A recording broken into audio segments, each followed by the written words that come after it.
false start on that one. Something happened on YouTube side because it has to take like a few minutes to process it. Alright. What's happening, everybody? It's your boy Hardcorn, and it's time for the main event. We've got ourselves some good old action Taimanin. You know it, I love it, and I love bringing it to you guys in every way, shape, or form. Because we're here on this wonderful Saturday to tell you all about all the happenings and all the good stuff that's going to be happening in June for AT. And also the stuff that's been added into Squad for the beginning of June and the time going forward. So without further ado, let's get started. Because earlier today we had ourselves the good stream special talking about Blue Archive and everything. That was really fun. I always enjoy doing those. I didn't want to spend all the entire time doing the stuff for Blue Archive because I'll be there for 3 hours. But nice good way to split up our day. Twitch isn't on because it caused a problem with processing to get the stream going. So we just gotta cut it in half today, which sucks, but that's how it goes. Glad to see everybody could make it. Really good stuff. Because tonight we've got a really great show. So we're still obviously here. It's beach time, it's summertime. We don't have our June bride clothes on yet because it's not June. That's literally next week. Because today's the 30th. Can you believe it? May is almost over. So let me load her up over here. We gotta get my newsletter capture. Gonna load her up and then we'll go to that one. Cool. Switch it over. There we go. So let's get started with, of course, our newsletter here today. Without further ado, we got to introduce ourselves to our newest character that's going to be arriving sometime next week, about next Tuesday. Certainly she's been asked for by many people in the first place. It is Makami Chizu. Chizu is a divisive character in the sense that she brings nothing thematically to the table, but she brings an entire table that's attached to her entire body in the first place. And there's certain, and this is why we always wait until Saturday, they put out the very important preview video for her.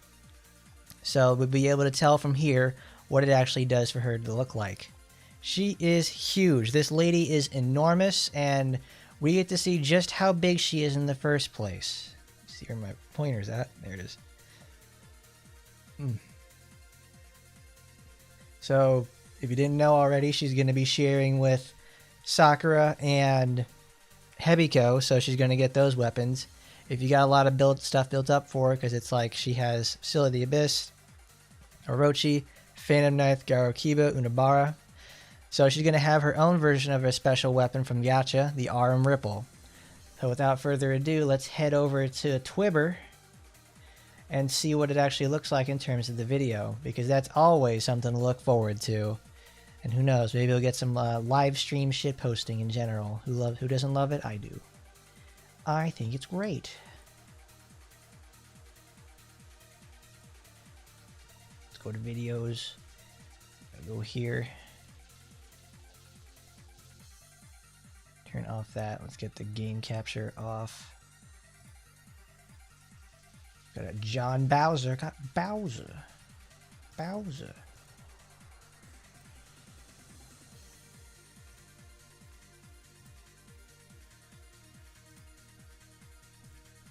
Alright, there we go. F11. Well, actually, we gotta put that over here. Just gonna move that.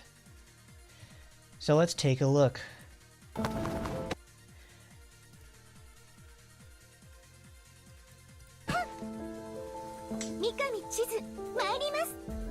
Where the white balance on this is like just going nuts.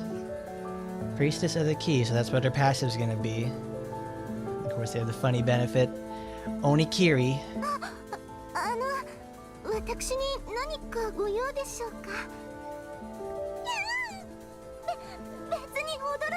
Hold on, let me move this. It's easier for me to do that so I don't have to turn all the time.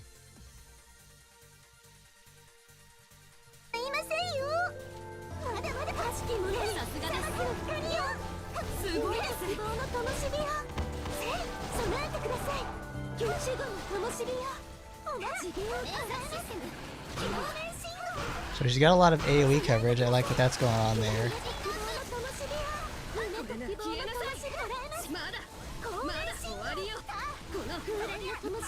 Wow. As if already Ragnarok didn't have a massive problem with particle effects, I think Chizu's gonna be even worse.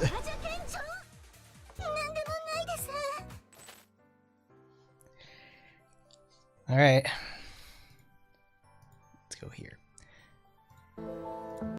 So her passive is gonna be Priestess of the Key. Every 3 skill uses, it opens the hearts of enemies to reduce their attack by 40% for 6 seconds. It is that is really nice, because who doesn't love a good old-fashioned attack down that is perpetually can be applied for the most part. I wonder what his skill cooldowns are gonna like, because it's obviously she wants to have, obviously if you have 3 skill, we'll have 3 skills built in the first place, and if you have the 4th set in there, it'll be even easier to keep that down. It makes me wonder, it's like, did they ever show her using a finisher? Because that seems like the best way to actually get that off in the first place. To just reduce enemy attack by 40% for 6 seconds. That's to all enemies. So I feel like it's an okay kind of passive. She's obviously designed for team benefit. It's like, that's true. They didn't show her her rival outfit, which is a bold choice to say the least. This is also not a very good choice of music to use for her. I understand it's supposed to be like making her very graceful and elegant, but that's not very good. It's not the very good choice to get you hyped for old Chizzy over here. Why do they just call her Chizu? She has like a first and last name on it, and they have it in the official materials. So Onikiri, every 4th skill increases enemies' damage, so its defense down by 44% for 9 seconds, and reduces a cooldown of a random skill of each ally by 60%. So they really want her to be on the team. She alone, I can tell probably already she's gonna be, if she's alone, she's gonna have a bit of a trouble. So every time a debuff is applied, ally penetration increases by 20% for 5 seconds. And increases fortitude by 10%. Fortitude 10% built in, so these are the modifiable ones. So 22% defense down at 1.5, and a penetration boost by 10% for 5 seconds. I'm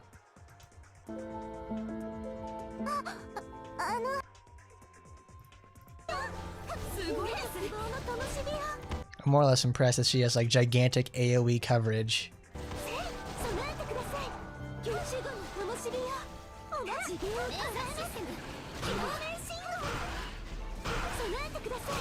These are really huge effects though. Like, my god, these are all over the place. It's like, good lord. I really wonder how this is going to affect the performance of the game. Because it's like, if Ragnarok already can just like lag your stuff to high heaven, like look at this. Just send you into next week.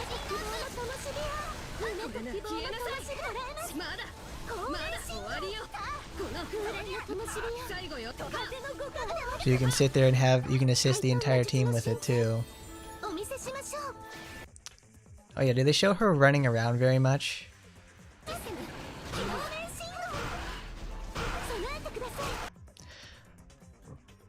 Let's rewind some footage and see what she looks like in motion. So they keep her tits bouncing around to the absolute minimum. In fact, they look like they're completely rigid for the most part.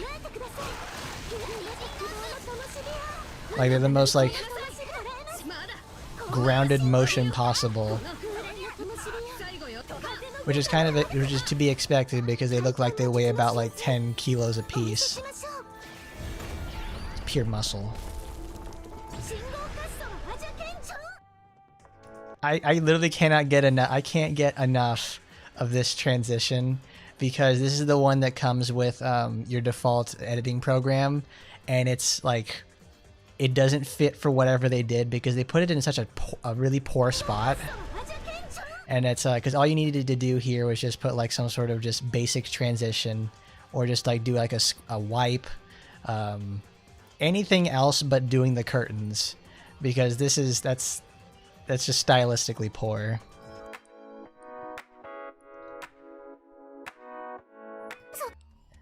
So now we go to the costumes, and this is about what I expected. We're always looking at her from the front, so the rest of her body has to keep up with what's going on in the first place. And now that we look back here, it's like it's a fucking mess, because now we get to see like the great power of 3D modeling, because she literally looks like she's about to fall over right here. Like if she takes a wrong step, she's gonna fall over, because she's got like Inage-sized bazongers up in the front.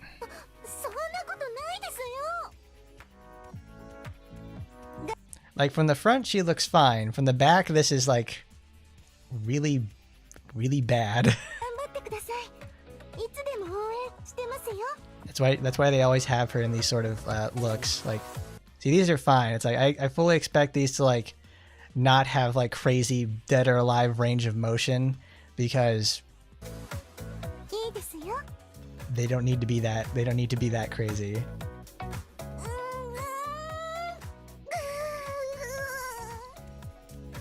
You know, I fully expected her to be like fatter. You know what I mean? Like, where's the one that does it? There it is. Like she vehemently needs yeah, this is the problem with the proportionally large boobs, because that's why they always show her at the 3/4 angle, so they can cover up most of her body. And you can imagine like, oh, the rest of her body like goes out to like here or something, and it helps offset the fact that, okay, in 3D, but her body doesn't keep up with it. It looks like you like it looks like in your Honey Select or something, and you set it to like the wide body sliders to max, and it makes everybody look disproportionately terrible because you didn't match the body to what's going on up front. Like, I understand what they were like, Aoi Nagisa is trying to go for here, but translating it into 3D, she needed to have much more meat to compensate for it. So then you get this, because like right here you would think like, oh, like her shoulders are like almost proportional. It's like at least probably another 1.5 inches here to make it work out. Now it's just like, this is a fucking mess.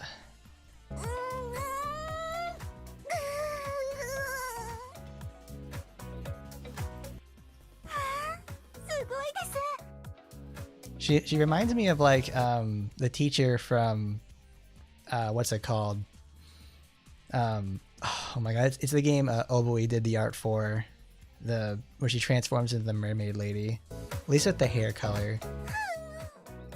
This one's perfect for it, because her shoulders are now much smaller than her hips, because in all of the art they're almost proportional, which helps you know, sell the art right there.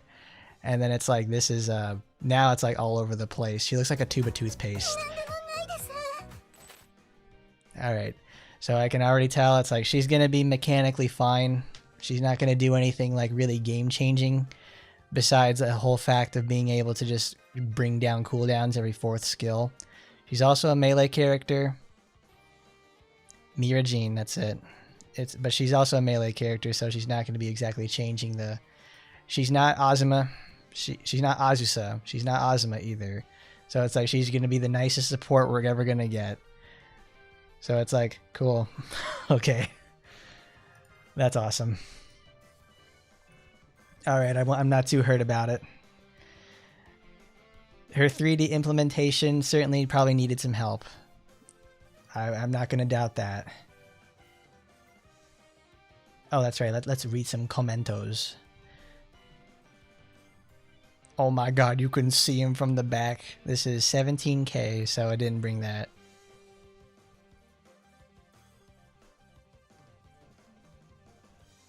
Thank you for including her secret garden costume. Hold on, there. Air Runners OST. I haven't thought of that game forever. Wow. We'll give it to him. We'll go. Zanyum! Zooey mama. She looks okay. She's okay. She's just okay. Speaky. Ooh. Alright.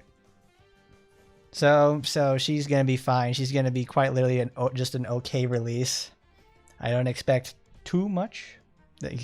Yeah, I understand this is what the community wanted. It's not what I wanted. That's just the long and the short of it.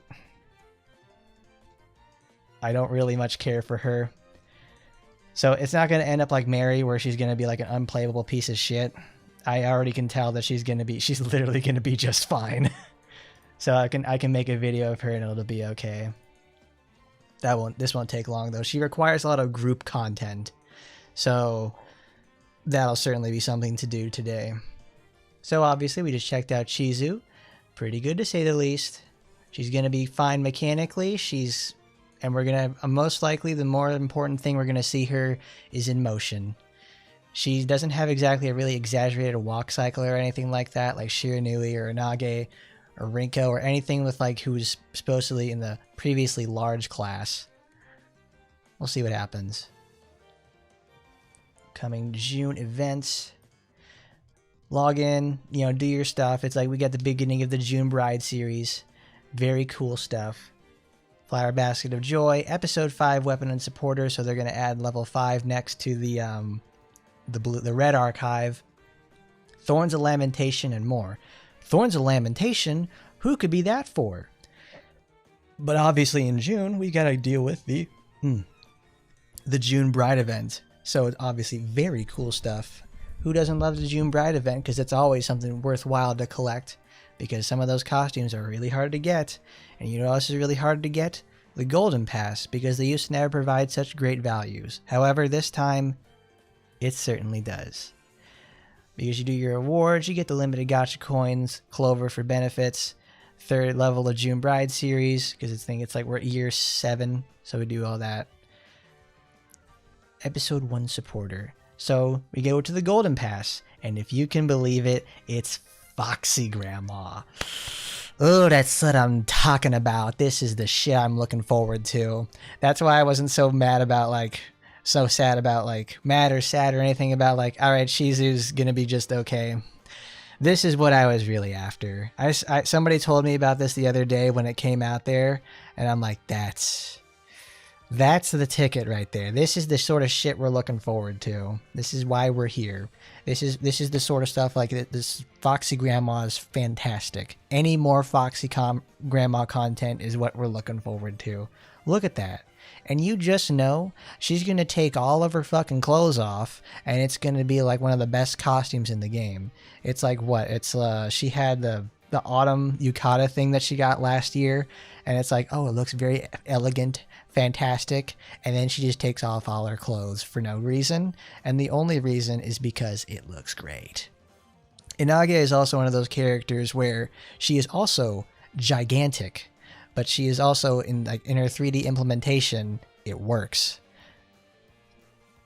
I love it when the game gets Foxy Grandma content. It's great. It makes me sad that that Asagi doesn't get her stuff in the first place, but she'll have her time in the sun again. I just know it.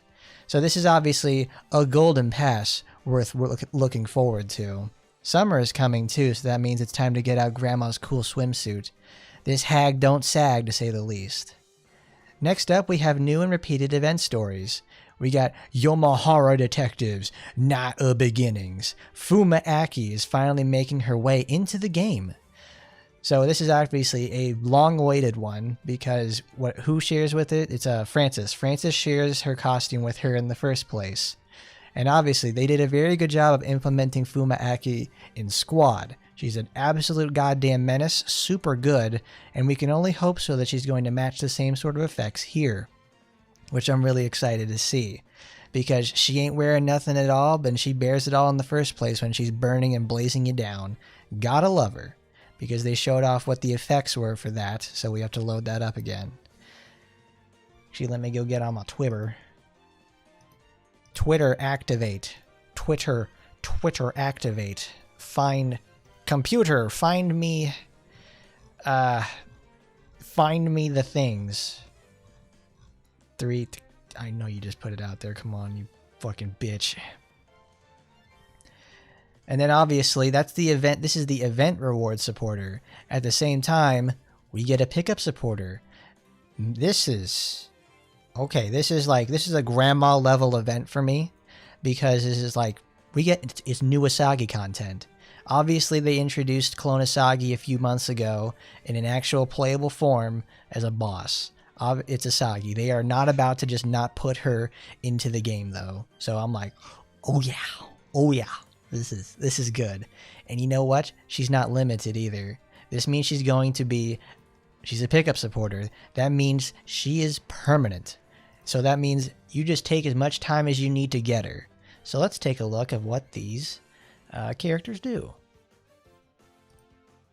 Oh, it's layered at the top.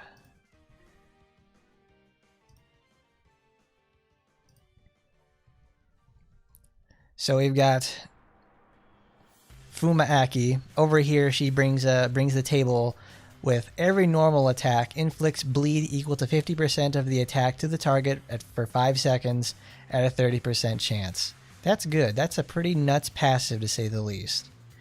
And when attacking an enemy with bleed using a skill, deals additional damage equal to 30% of the enemy's current HP every 15 seconds.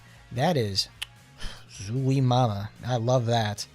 Because anybody who attacks super fast has the ability to just, keep applying this in the first place. That 30% chance might as well just be 100% with people like Mirabelle, Emily, Oh my god, I'm losing my mind.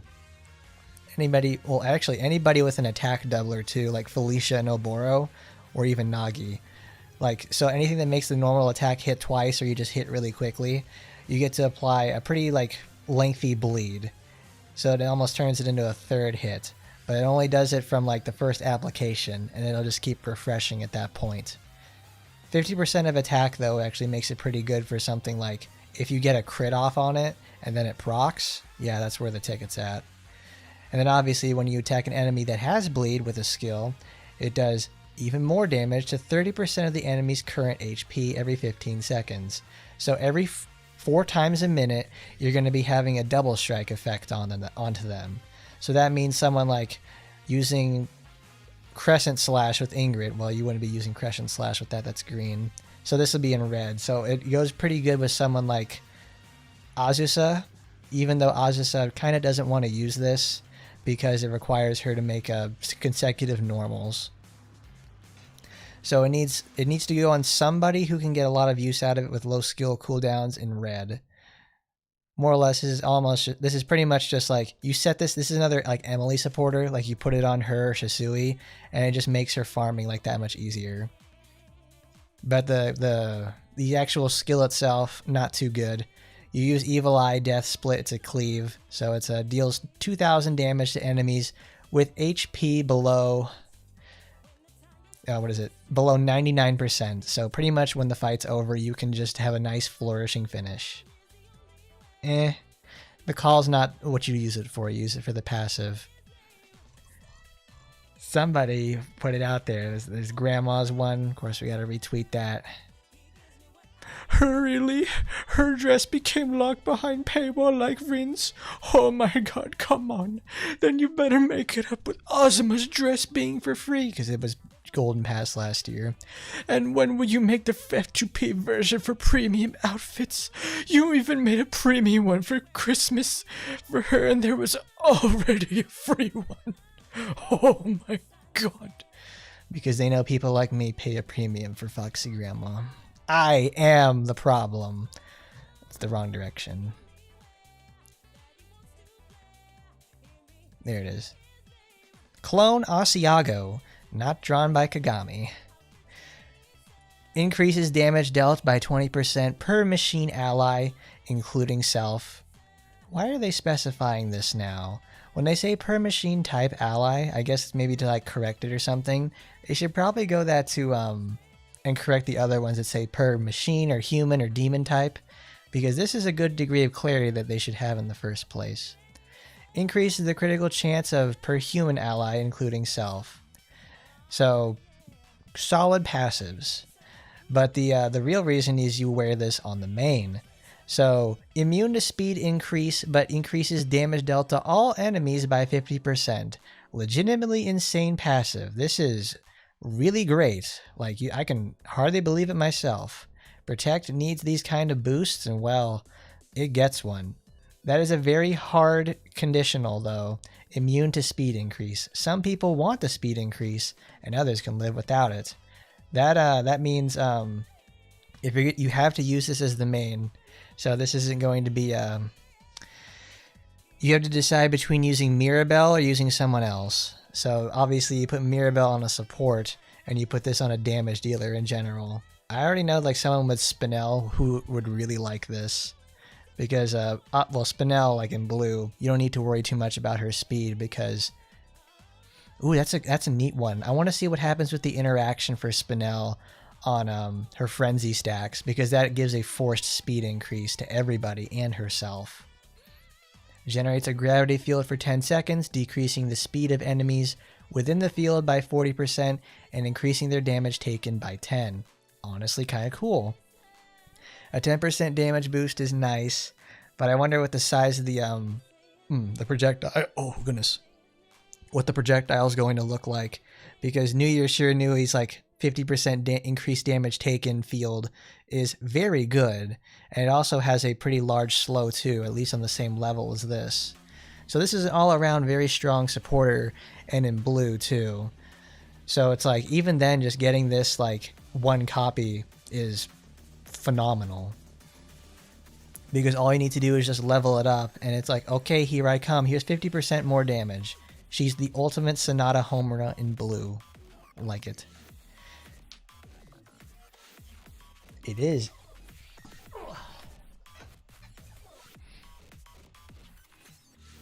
I think we all miss Kagami's Taba style, because that's when 3 came out.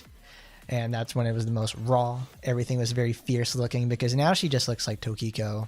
It's like, well, that's the thing though. She's a clone. It's perfectly imperfect. She doesn't have the ferocity in the face that Asagi does, nor does she have the youthfulness and charm of Sakura or anything like the younger girls. She also uses an Odachi compared to Asagi's short sword, so it's pretty cool. I hope she becomes playable and she's like Spinel too, because I like playing as Spinel. I can only wonder, it's like she's got gravity arts, she'll just fold you like laundry. Gotta love it. So all in all, 2 really solid supporters, and this is permanent, which is really nice. It really lifts my spirits to know that I'll be able to get multiple copies of this over time, and also because I got a ton. I already used a bunch of gems trying to get more weapons for Azuma, because I wanted to get, even though the bat was mediocre at best, I still want it for her because it's Azuma. I like it a lot. I like this. I like this version of the Secret Garden outfit better. She looks like Kula Diamond. Because Kula Diamond has a cool look about her. Why can't she look like that? June Brad recovers, so we'll go back.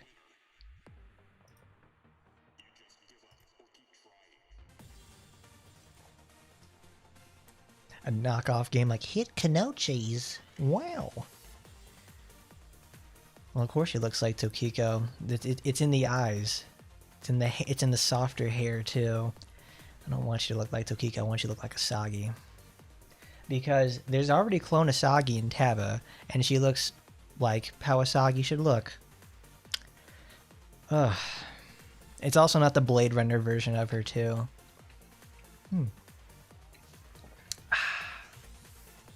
So then we have a repeated story that's going to be from June 16th.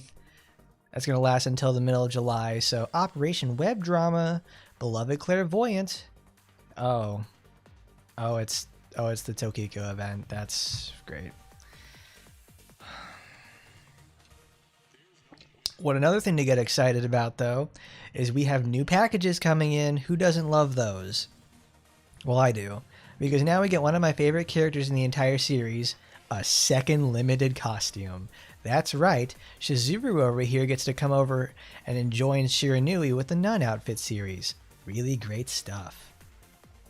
Because now we have Black Rose blooming at dawn. She's going to be a black dahlia to say the least, but because we got to be praising the Lord Jesus for what she's going to be bringing to the table. Wow, that's nice. So it comes with the Black Rose supporter, Shizuru, costume Black Rose blooming at dawn, and the weapons Thorns of Lamentation. Laminate those thorns, baby, because she brings the heat. I already liked the outfit in the first place, so that's pretty much a win. So that'll be like Phantasma, Shiranui, and Shizuru are going to have one. So the Owenagisa special, really great stuff. I like it. I don't have Shiranui's one because, well, it's a permanent one now, so I could get it at any time. But if I haven't gotten it at this point, I'm not gonna get it. Masher, they're not gonna forget about Emily. They will not. They effectively gave her a new supporter with Aki.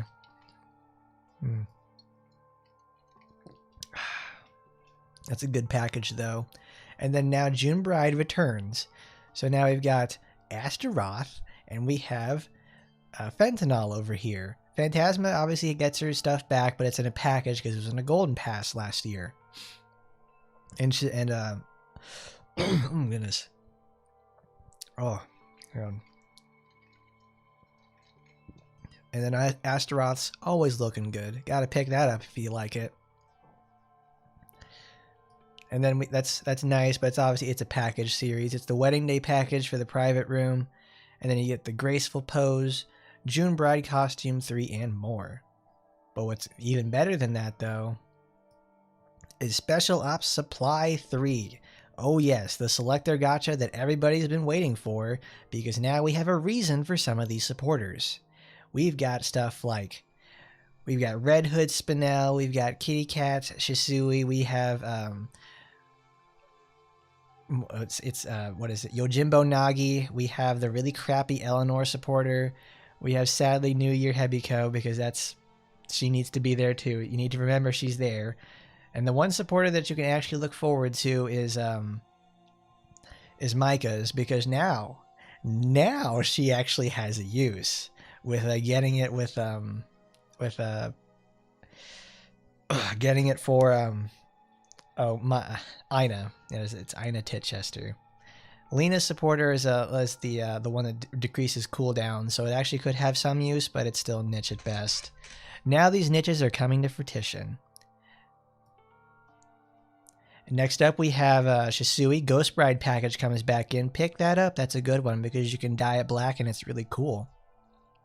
Lansang returns as the Undercover Marriage package. She looks like a gigantic lemon cupcake. So if you like cupcakes and Lansang, there you go. That's a winner for you. Not for me though, so you can keep that to yourself. And then after that, of course, a wonderful selection for Blind Master Bride package. Look at that. So elegant, so destructive. You just know this lady is like, I can't see you, but I'll slice you in half. That's a winner right there. I don't have that one, sadly, so I may end up picking it up in the future. I like her a lot. I love Azuma. I love Azuma. I hate that. They're both like the same name, and it's like they're just like spelled slightly differently. So it's like Azusa is a winner. Azuma is too, but you have to be a little bit. You have to be a little bit more proactive about how you play her. That means all in on damage in red, because blue is way too slow to get anything done. Because red and green are really fun. Blue just needed the help, but it got like really mediocre support.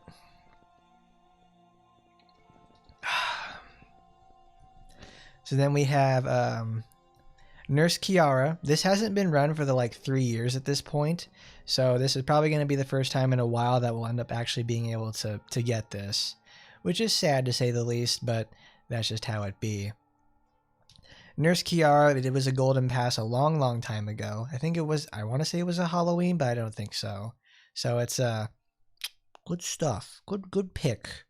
Because it's I have it, and it looks pretty cool. It looks cool in the art, but then you see it in game and it's like old Kiara stuff and it looks really bad.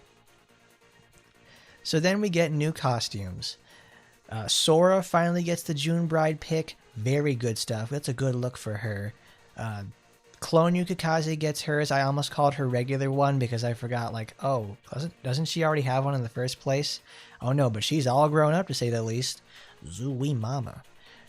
Astaroth gets one. After 5,000 years, she finally gets to be added to the collection, even though she's been in the game since like the first 2 years. I don't know why it's taken it so long for the Queen of the Inferno to finally settle down, but I'm glad she finally found somebody. Is it gonna be you? So then we'll move over to the next one. It's gonna be Nurse Call, the next collection for the indefinitely, because I think our last one was for Ragnarok. But Lan now gets hers on that as well. She even gets a little funny sign on there too. I almost forgot this was Lan Zhang at first. But, well, that's what happens when you don't play those characters. She may be meta on paper, but she's not meta in my heart. And then repeated costume is going to be the June Bride series, obviously. It's the middle of June. They're going to rerun it a day in and day out. So you get to see wonderful reused assets for things you already have. And if you already have them, lots and lots of rewards. Always something to look forward to and always worth picking up. So obviously the first half of the month from 6/2 to 6/16 is going to be, Asagi,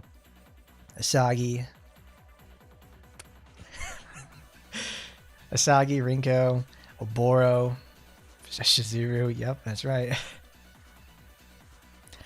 Bride Oboro. She gets to dress up as the same as her sister too. Hebiko. Strange picks, but okay. Then part 2 is going to be like the set from the second week of June. We got Kurenai, we got Saika, we got Murasaki though. That's like obviously pretty neat. And then we have fucking Yukikaze out there just slutting it up. And then another part of the June Bride series, obviously you got Hot Robot, Icy Hot, Toast Knight, Emily, Mary. Does Mary have one? I don't think she does. She got introduced this year too, so I would figure she would want to have something like that. Oh well. Then Nanagi gets hers, and then obviously the latter half of the month at the end, all the way in July.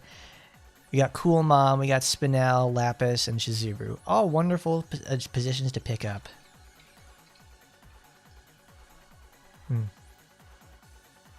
But there you go. That's this month's newsletter. A lot of reruns, but it's also a lot of really substantial additions as well. So we'll certainly be taking a look at those as time has gone on. This year I'm not going on vacation for the entire month of June, so I'll be able to actually cover the stuff for the most part. Because like last year's June, Lan released very, very poor character. So I was not worried about going on vacation and missing anything, because like when I read the newsletter for the month, I was like, I ain't missing a fucking thing. Oh man, I ain't worried about nothing. But it's obviously good reruns, even better content this month. Looking forward to the Astaroth dress. Certainly Black Rose Blooming at Dawn, that's a good one. Foxy Grandma, and certainly Permanent Clone Asagi. We haven't had a supporter with a certain caveat behind it in a long time, so I'm glad that they brought one in. I really wish they would. I hope they would have done it again at some point, but it's like better late than never. So then we'll go over to here. Scooby-Dooby-Doo, where art thou? Oh, I need to hide the window. So I'll do that. Let's get some stuff covered in the game. Summertime is coming. Well, it's also not the time for that. Because let's see, in terms of, where is it? Events, we've already cleared up Chinatown Crossfire last week. Daily quests are done. Let's go bum around in VR. So what did you guys think of the newsletter? I thought it was pretty neat, to say the least. This is a solid month. Because last month it's okay. Well, I wouldn't say it's okay. Aina got her renewal and finally became meta. And she can actually start taking down stuff that has more than easy level health. So she can actually finally bring the heat to the table that she oh so deserves. So it's well worth the effort. I love that. Gotta turn the volume up. Volume up.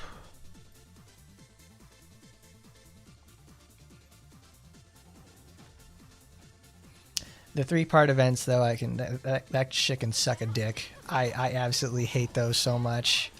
Because it's like, okay, split them up, and it's like, cool, I don't care. The last thing I want to do is just straight up mess with that stuff in the first place. Because it takes like forever to get any of it done.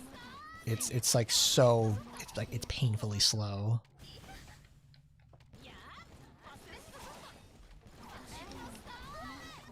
Uh-oh. Gave her an uppercut. Thankfully we don't have particle charge down. Go, go, go, go, go, go, go, go, go, go, Aina, go! Go, baby, go! Yeah!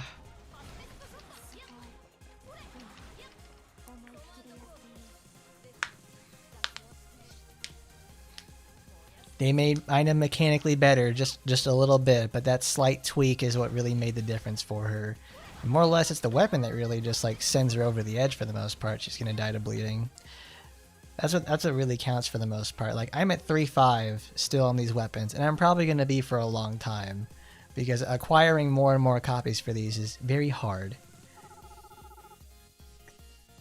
As soon as I saw her, as soon as I saw both of my teammates died, and we lost the section ability, it's like, great. She got bonked over the head and ate a bleed.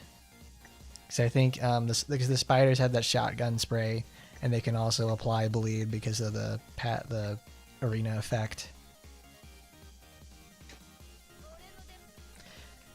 They do. They give a lot of those in the first place.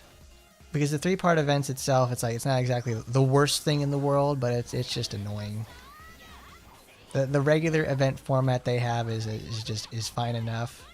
But I get what they wanted to accomplish with those, because they wanted to do it for thematic reasons, not so much mechanical reasons. Because it gives a triple perspective on the event, what's going on. Which is always which is pretty much needed for some cases. There we go. That turned out a lot better.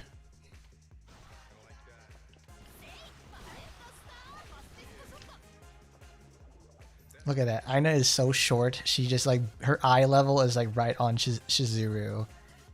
33 seconds. See, there you go. That's just how it is on high level VR. You just either get totally creamed, or it's just like it's totally game over.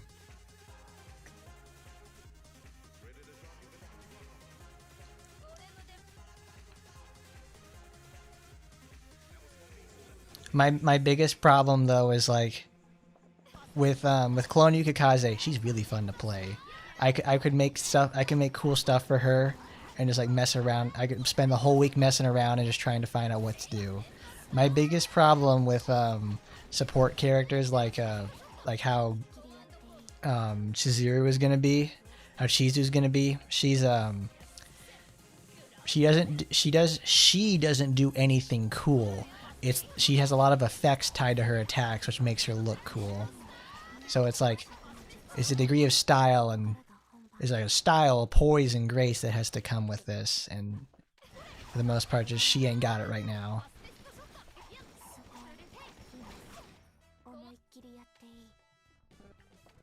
Obviously, I'll have to see what she looks like on Tuesday, and that'll be pretty neat. Who knows, maybe she'll end up surprising me with some sort of like crazy setup she's got to do, because she doesn't move like Aina right there. She is very stiff. Like, she's much stiffer compared to like all the other characters. Because I bet they obviously made Shizu stiffer on purpose for mechanical reasons, most likely.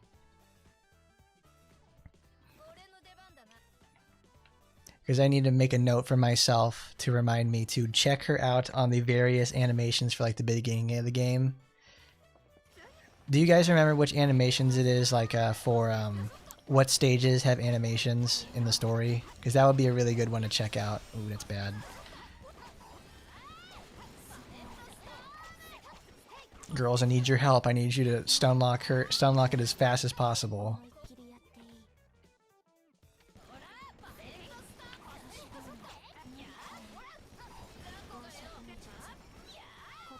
Go, go, go, go. Please, please, please, please, please.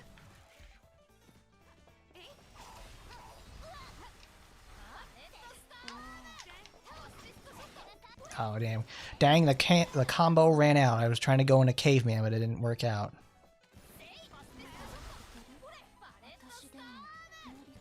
Insanity. She just pops. Aina either pops off or she just doesn't do anything at all. Main story chapters 2, 3, and 6. Okay. Because 2 is what? It's the door. 3 is back alley hops, and 6 is the climb to go reach the top of the building to go fight Momochi. I thought there were a few more. Like there's one where it's the run to get on top of the roof at this when they're at Gosha Academy. I forget what level that is.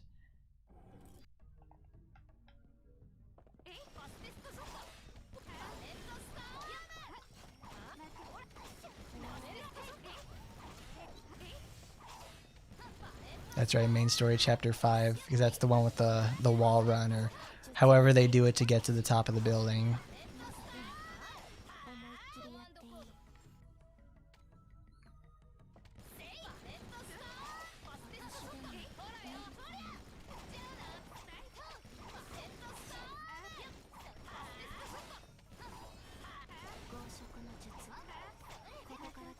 Go, baby, go. All right. Make that push, baby. Ooh! Finish the job. Oh, there we. Oh, thank goodness. That worked out a lot better than I would have hoped.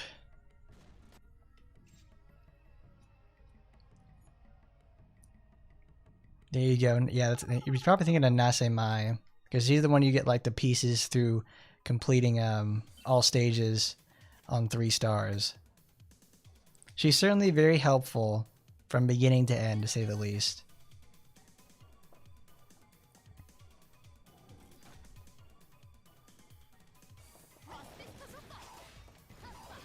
You don't necessarily need to do like a ton of crazy grinding early on either to get all your Nanase Mai pieces, because the biggest thing for her, the biggest thing you can do early on is getting a solid base of cores. Or just equipping cores in general to your characters.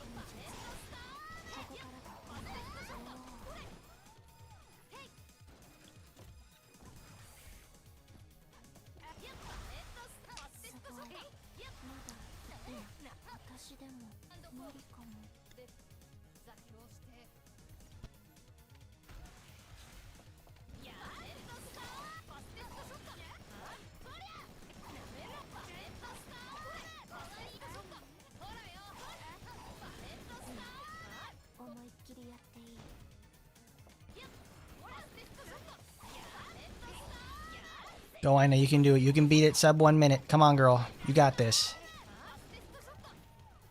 She just gets faster and faster with all of her particle charge. It's really funny to see. Like she just starts pushing it down. I love it. Because even with messing up the timing for the supporter activation, she still made it because her DPS is through the roof now. And that's what you like to see. You like to see your characters get that much stronger, and it feels good. The little incremental improvements to really make a difference. And that's also the thing in Squad too, where when you have like all these little improvements you've made over time, and you can really feel the difference in your characters, that's the spice. That's where it's at right there, to really make you think like, I'm making a difference. My characters can really, you know, matter. Because it's one thing to like in Squad to have the characters, but because most of the time in general the characters in Squad are like, they're okay at best. The passes are really gonna what make or break them for the most part. Like I'm sure you've already figured out though, it's like, oh, There's many characters of lower rarity that are absolutely fantastic. Like, they're legitimately incredible. I think almost all the farmable units have a use except Kanaloa. But who knows? Maybe they'll have a use for Kanaloa in some capacity in the future. That'll just make her be able to be something like super duper incredible or whatever.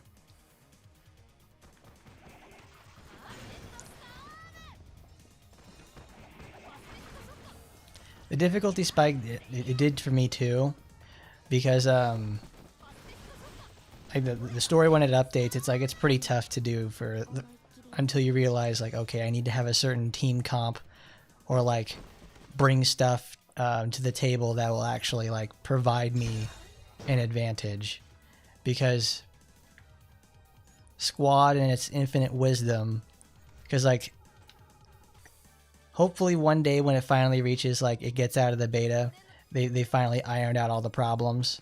But it's like, it's doing a lot better, because after this, when we do a lot of stuff in AT, we're going to go to Squad and we're going to talk about its update, because it had a story update today, well, on Thursday, and it's a pretty substantial one at bet. It's a substantial story update, and also a mechanical update. They made more changes to the game, which is to no surprise there. This game is still in its beta stages, and they are just left and right. I know, me too. I saw the new robot that they got. I saw the new robot, and I saw the new regular enemy that we can farm for.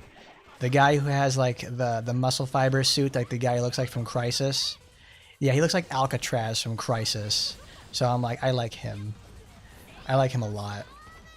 And here's a fun story about Crysis. I've played Crysis a grand total of about 30 minutes. Because when you're a kid, and Crysis was like the graphical, like the graphical milestone, it kind of still is to this day, of what a game can look like on PC. I watched like a Let's Play of Crysis when I was in like middle school. So I thought like, oh, that's cool. The game's actually very boring. But the main character's name is Alcatraz. So I was like, when I got into high school, I think Crysis 2 released. So I was like, to my girlfriend at the time, it's like, if you could name your kid, what would you name it? And I asked her that, and I told her like, I would name my kid Alcatraz. And she tells me like, I don't think I would name my kid Alcatraz. It's like, why not? It's a cool name. It'd be like the coolest one you could give it to, like, to like a kid or something. It'd be like hard as shit on like the playground or whatever. And she's like, no, I don't like that. And she proceeds to tell me like, why name him like Caleb or something? I'm like, that's not cool. Whatever. That's my greatest experience with Crysis. That's what it looks like. So when I saw the muscle suit fiber guy, I'm like, wow, that's a fucking memory there, to say the least. I should tell that to my girlfriend. I should ask her that and just give her the Crysis. I just like tell the Crysis story again. No, I'll just say like, I'll name my kid Alcatraz. People name their kids weird names nowadays, so it wouldn't be a surprise if somebody named their kid Alcatraz. It'd be fucking funny.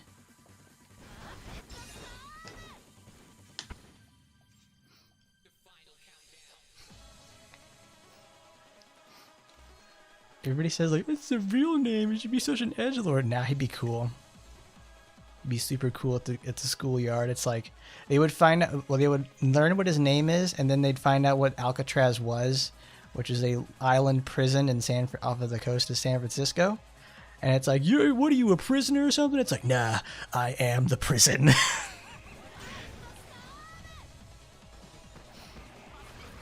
We got some Calebs in the chat. We got some Calebs in the chat over here. It's like, Caleb's a cool name, okay. Any Johns? And any Richards?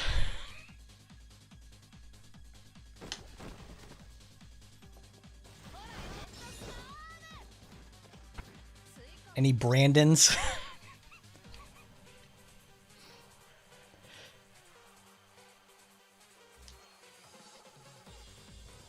He has some bracelets as weapons. That's cool. Got any Davids? You got any You got any marks? Yeah, that's it. I'll name my. It's like when as soon as I said Mark, I'm like Invincible. I don't know what Omni Man's real name is, so it's like, you know, who's gonna name? Let's name a kid Omni Man, like that guy who named their kid Dovahkiin so they could get free Bethesda swag for the rest of their life.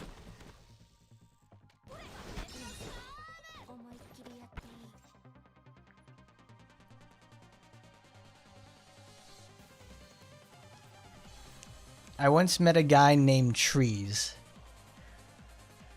Like Trees, and he has like a regular person last name or something. But I'm like, Trees. Like the fruit? He's like, yeah. I'm like, wow. And he just lives with it. And it's like, I understand it's the name and all and everything like that, but it's like, now in that moment I realized how my girlfriend felt when I told her I wanted to name my kid Alcatraz. It's like, that's stupid. But then you think about it a little more, and I thought, that's cool. Bro's Trees. My man is evergreen.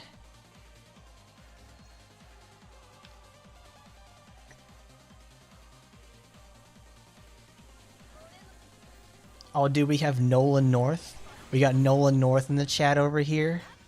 We got Christopher Nolan, creator of such hit films as Inception, Training Day, Deep Impact, Honkai Impact, the David Tennant. Yeah, that's it. What's up, Avalon? How you been?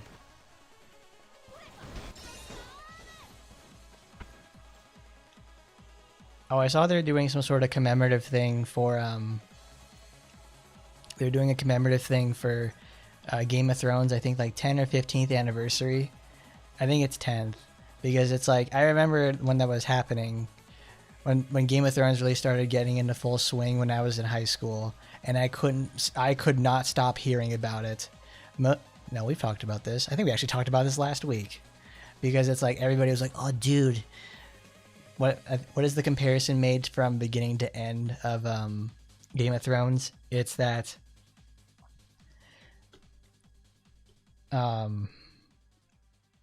Game of Thrones went in from the beginning of it's a great story that just so happens to have porn in it, and then at the end of the story, and at the end of Game of Thrones, it's porn that just so happens to have a story inside it.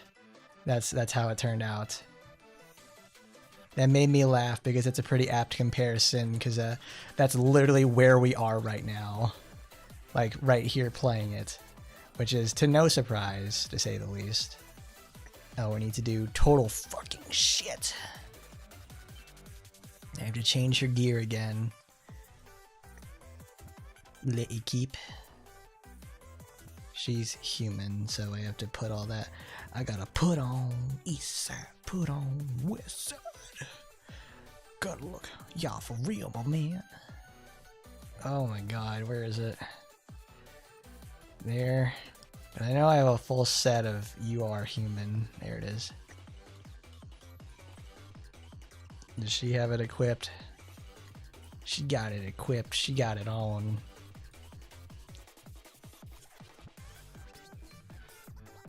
What's defensive tools? Huh. I should probably make another human set so I could put it on the other two. Because I have more than enough demon ones.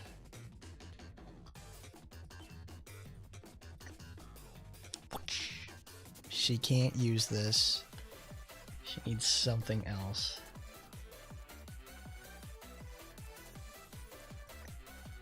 No, what's the one that they use on her?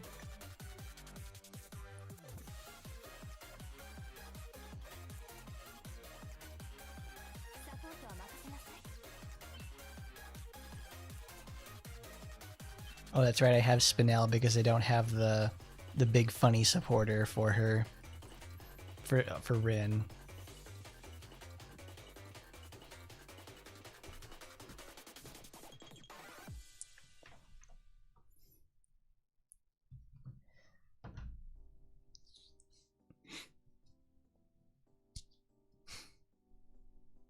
Dune Metal, and Frank Herbert was like offended. Was like, yes, I was very excited for the update on AT.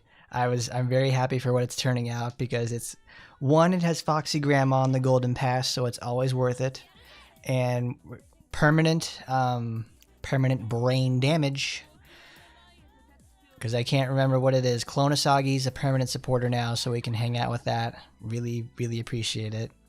And obviously good reruns all the way around. Not the biggest fan though of Chizu herself is going to be just like an okay addition at best. In my case, it's like she's not exactly, you know, real groundbreaking stuff, because when they showed off in her little video about like what is she going to be, she's going to be a support character. So support characters naturally aren't going to do monumentally huge damage, but they're going to be very helpful, which is what makes it really, what's going to make the most difference with her. So I can already tell she's going to have a couple things with her. She's going to be fucking terrible to use alone, because she has high AoE, but if you have low gear on her, she's not going to do enough damage, and she may end up timing out on certain things. She's going to be durable, because the support characters are designed to have that in the first place, and she's going to apply some sort of a debuff for the most part, because that's what her passive is totally concerned with, is using skills and applying debuffs. And her weapon itself is going to provide team benefits in the form of a defense down, gives her an attack up too, so even a 1-5 wonder, it's a 1-5 wonder in that case. And there goes Aina again, getting knocked up, but not in the right way.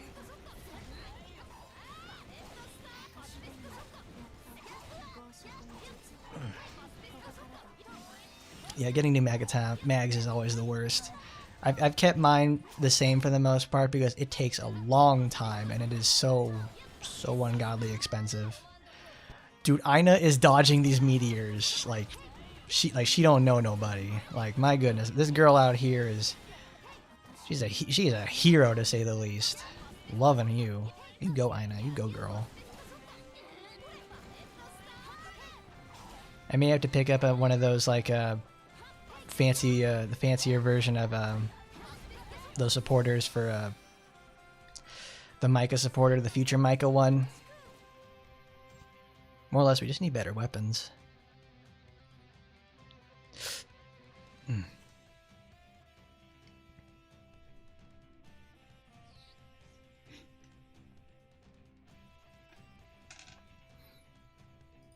Well, I mean, it's like the build part isn't the hardest thing in the world. It just takes more time. Like, I don't remember all the characters right now in Squad. I'm starting to remember like what the core people are, so I can start, you know, working from there. Because like there are, what is it? Like for the tactical training stuff, where you fight the single boss and you have 5 turns to make shit happen. That has like a core set of supporters, and not supporters, but certain characters you use specifically in that game mode, because they have passives built for it, so you got to remember it. There was a list that they did when they buffed them the first time around, when they went from, I think, like 37.5% to just flat 45, because you pretty much need to have those characters at all times, or just like a really severe buff.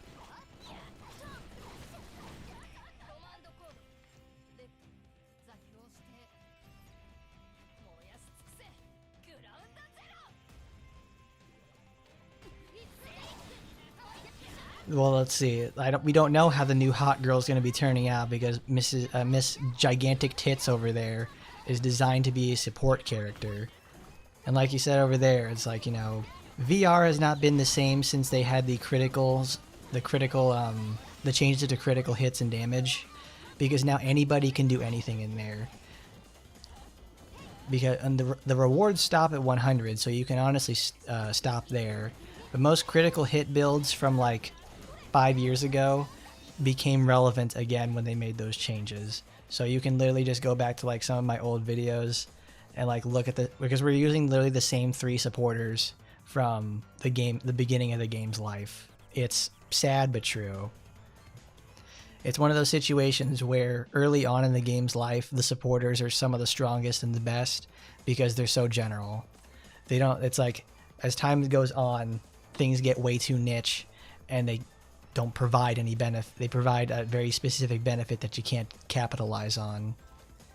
So then we're going to go to the arena and we're going to go find people to get me to 7,000 points so I can stay there for the week.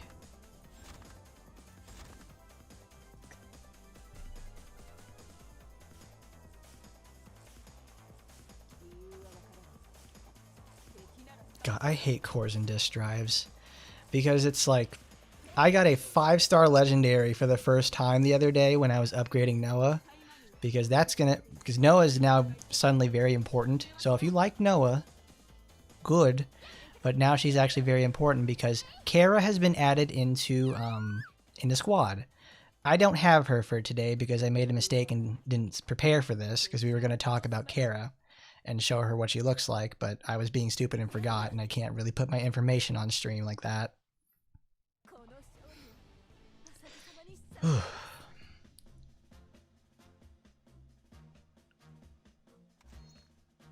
But yes, it is just exactly like the Power 9 and MTG and original duels. Everybody wants them. So it's like, oh, we're gonna play some vintage today. Everybody's got real Power 9 original duels. And it's like, okay, I can't afford that. Take a trip to undergroundc.com.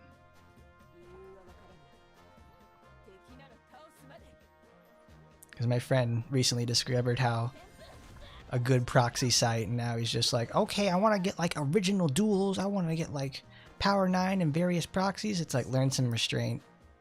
Learn some restraint so you can become a better player. Like if you play against those guys, like just because you buy those doesn't mean you're gonna be oh, they're copying each other now. Just because you get the supporter just because you get the good item doesn't mean you're gonna be a good player. I was very surprised that they added Kara though so early like this. I was like, what? Like I read that at work and I nearly had a fucking heart attack. I was like, I'm sitting back there and I'm like, I get the notification on my phone like, oh, Kara Cromwell joins the battle. I'm like, are you fucking serious? What? About to have a raisin braineurism. I'm like, excuse me, lady. Holy shit. And the thing is too, it's early life. It's early Kara. So that means it's going to be, you know, she's gonna get crept, and it's like, that sucks ass. Well, anything really is better than the implementation they put in for her and AT, because it sucks so much. Her elaborate animations are much better suited for an RPG, and guess what she just got into? That's right, baby. Now she has somewhere where she can actually take advantage of limited space, long animations, and it's okay to have them there. She's like a real Honkai Star Rail character now. They don't build up anything for those character releases. They drop them like on the newsletter or something, and it's like, congratulations, here's the character. I'm like, what are you fucking talking about? Where is... They are so bad at marketing. It's like, it's almost it's laughable. It's like characters that people really know and love, like Rinko. Rinko's a perfect example of this. Rinko was a banner. Kiara's stuck behind a paywall again, and we only just recently got her. So we'll end up seeing Kara by the end of the year. Because it takes like 2 months for them to become like actual releasables for the most part. Because next week we're getting like Eleanor. Which we'll talk about that in the newsletter.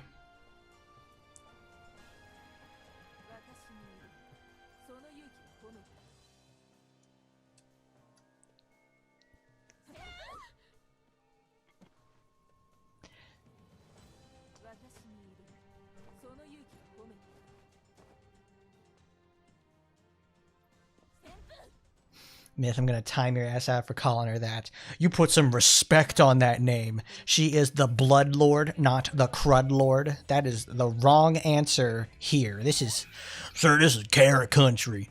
We love her, and you better love her here, because there is no other answer than yes, ma'am, when it comes to her.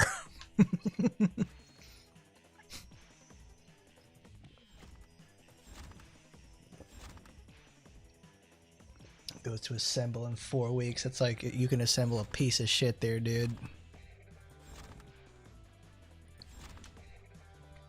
Speaking of piece of shit, I recently have been watching a lot of Jackass, and I watched like season 1 yesterday.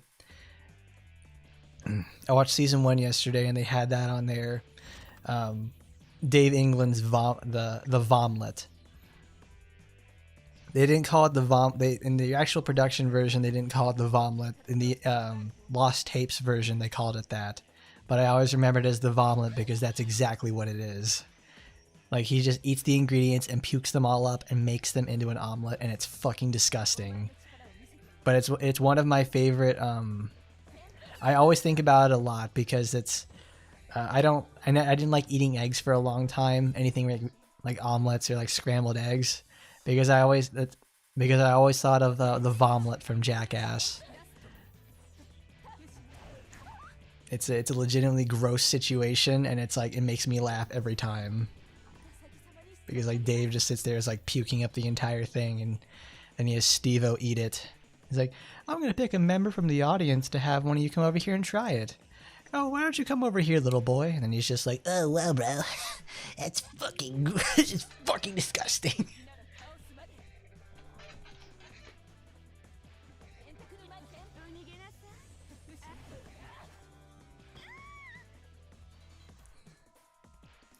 Oh, that's right. That means Rin is going to be assemblable next week because she was the step up for May.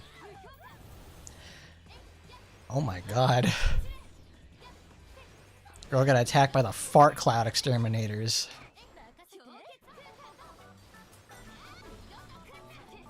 Three different levels of slow. Murasaki ain't ever gonna swing her axe again.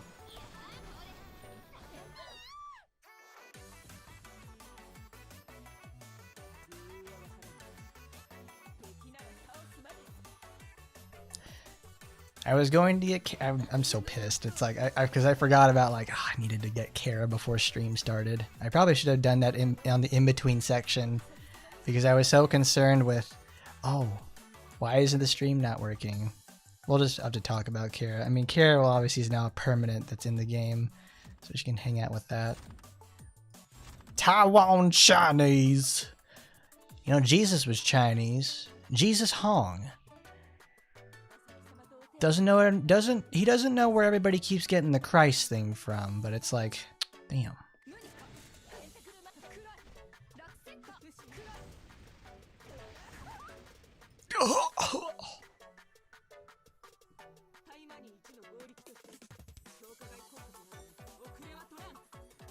It's really sad to find out that Rin is actually like a super frustrating character to use, because obviously she's a massive powerhouse character here in AT, and then they put her in squad and she's just literally fast and terrible. Oh, they're copying each other now. Simon says.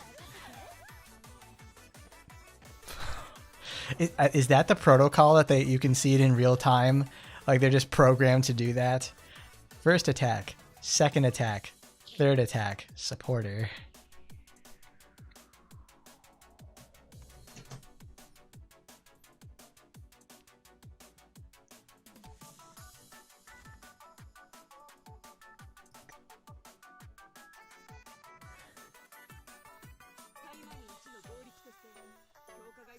How can you not be hyped with the assembly units? Because they either range from like, because it's really weird, because the assemblable stuff is like, it ranges from okay to really fucking strong.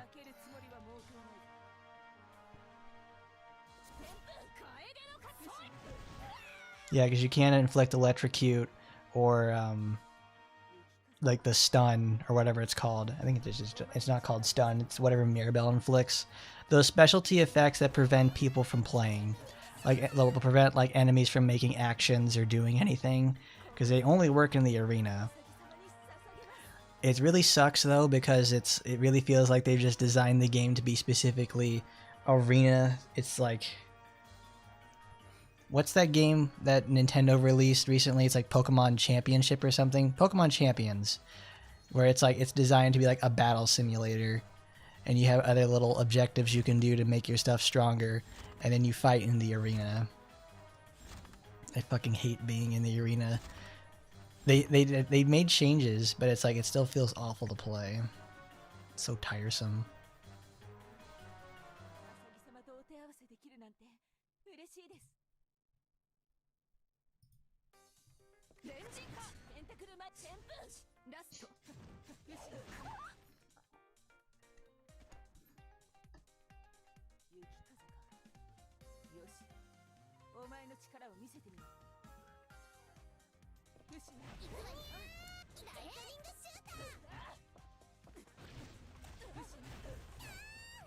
Come on in, come on, Murasaki, get in there, girl. That's what I'm talking about.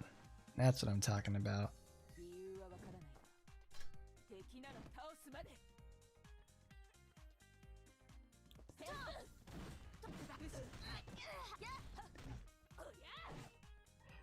Look at her chopping her up. Way to go, bro. Oh no, bro. Way to go.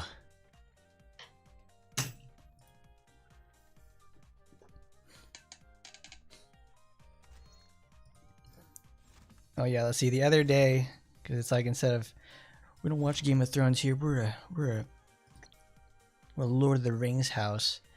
I've been recently working on my Sauron deck for Magic the Gathering, and I got to try it the other day because it's a Nazgul deck, so it's based around like blinking and reanimation, so I can keep either if they die, I can bring them back and get a bunch of ring triggers at the same time.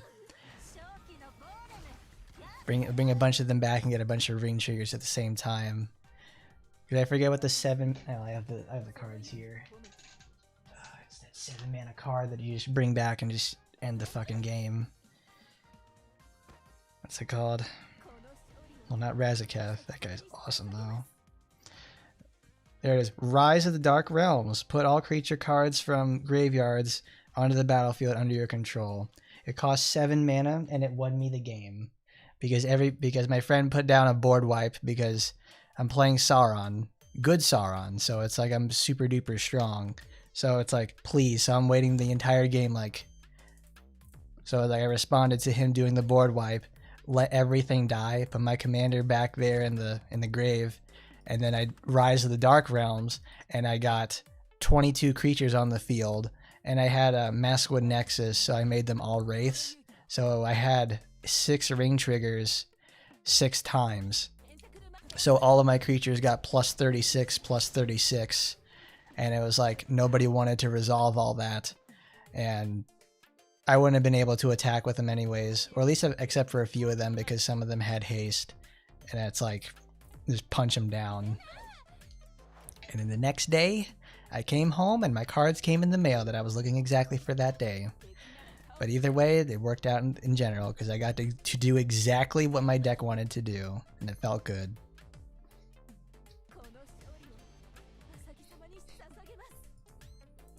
But anyways, AT does do decent margins because they've been around for obviously a long time. They've found their core, they've found their people, and they do pretty good with it for the most part. It's very fun to play. I like playing it. Squad becomes harder on some days just to make me want to do it. Oh goodness.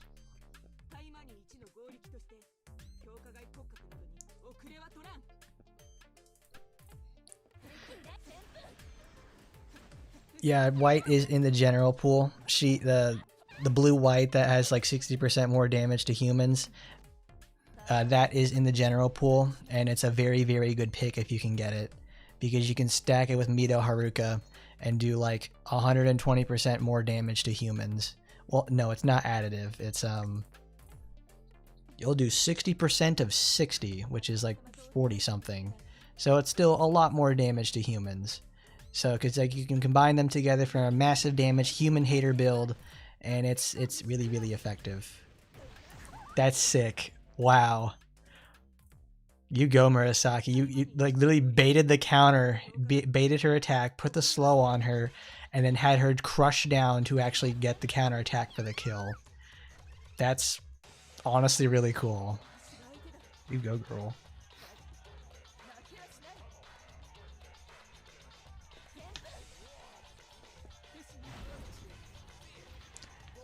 They do the counter, they're going to attack each other, and then use their supporters. Every time.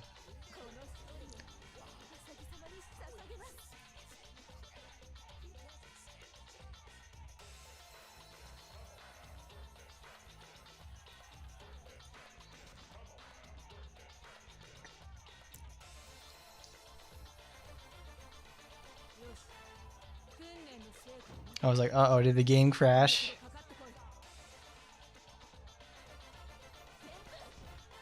Oh, but I made my friend bought like a 60 card deck from like the card store because he wanted to like, oh, I want to try out 60 cards sometime. And I'm like, okay, I'll play that. So I made a prowess deck. Blue-red, is it prowess? And he hated it so much because all I would do is just have a bunch of small creatures and I'd do prowess turns and then just push him down. And he hated it so much that he doesn't want to ever play that again because he's like, I don't like the... It's like, yeah, I much prefer playing Commander with it. It's like, why? I like this. I like finally having the ability to have consistency. You just buy 4 of the same card and you do it. Bro didn't like the Steam Vents into an opt and then give Steam Vents opt turn 1 and then come over there to do some like crazy shit.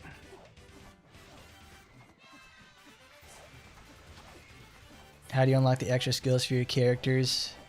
You need to have resources and you go to like grade upgrade because the more stars like a character level, like a legendary character has 5 stars, you need to go to grade upgrade.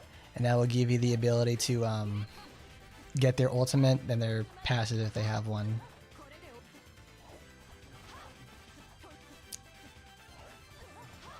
Are you just not able to attack her anymore? Like, what is this? Oh no, I think we found the bug. She managed to stop attacking. Crazy.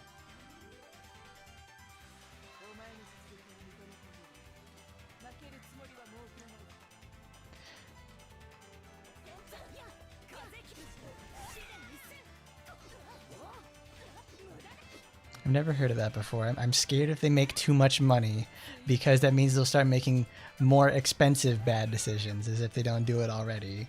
What a crazy statement. That's going on the fridge. I love that. Reading that to me is just like, wow.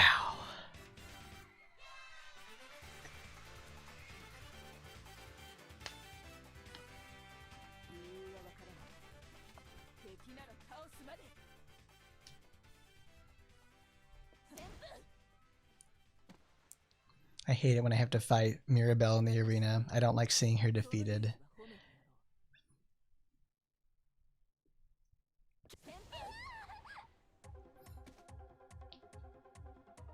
It makes me sad. It's like, stop hurting her. Stop hurting her, please. Even though she's one of those people like, oh, hurt me more, Jack. Wow, dang, Murasaki, aura farming out here, are we? Jesus. Like, she literally just... What is it? She does Senpu, goes into the counter stance, and then she gets the missile shot into her back, and then does the AoE slap. I'm like, god damn, girl. Getting it done.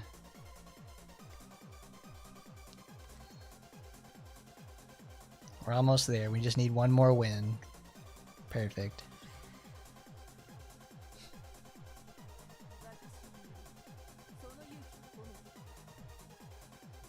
Mikaboshi. Oh, that's for Grand Blue. What you got? We got Hina China. We got Kiss. We got Hina. We got Hina China.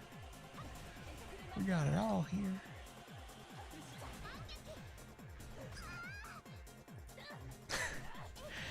Oh, yeah, potential man meme. This one for Kamen Rider Zeitz. Has the potential to rival base Valen. His team up with Zeitz will go crazy.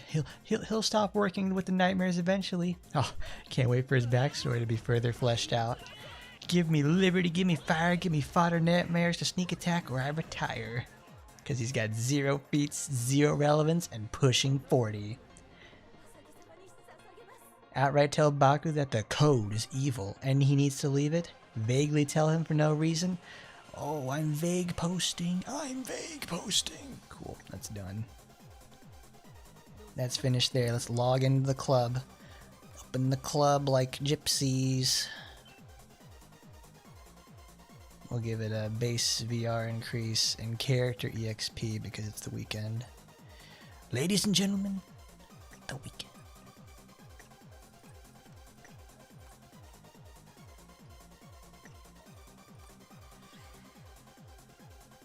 Well, they've actually made a lot of the support characters playable already in the first place.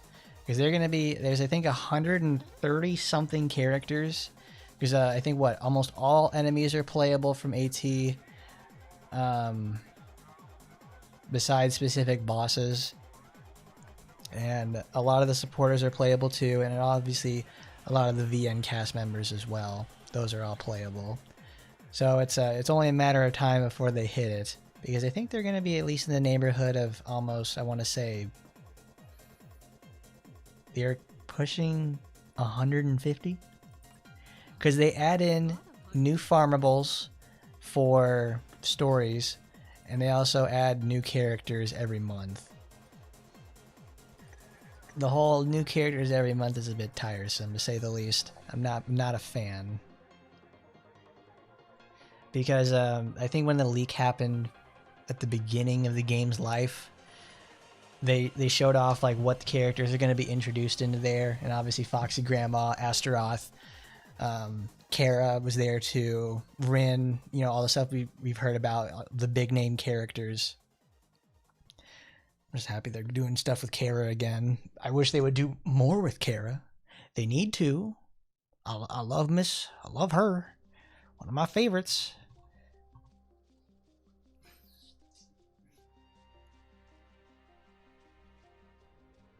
Because they already made those originals for the game itself, but my problem is that they haven't done anything with them yet. They have squad originals made in the first place, and they don't have anything to do that. It's like, why make them and then just not do anything with them? It is the Gremory way, but it's also, I want to say, no way to that. No thank you. Well, we already have a good portion of the AT characters in squad, at least the supporters, to say the least. Where is... There's Steam. So... Alright, now it's time for squad. So let's close that. Bye, Ingrid. Close that. It's time for squab. Because you gotta go all the way to the bottom in my Steam library because I didn't put it up there. No, let's just put on my recents.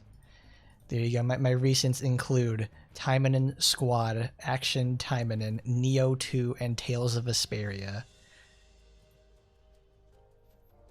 Like, the one thing I hate about it is like, oh, I already put that in there. It's not good. AT.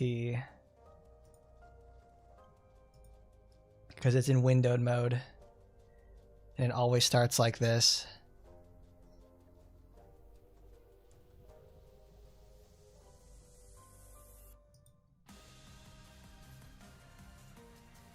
Here's a really small thing. It annoys me to this day about this game. Not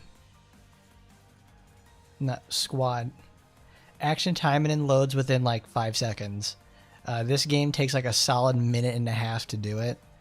And it's like, man, it's like we're out here playing fucking Sonic 06 or something. Also, happy birthday to Sonic 06, everybody.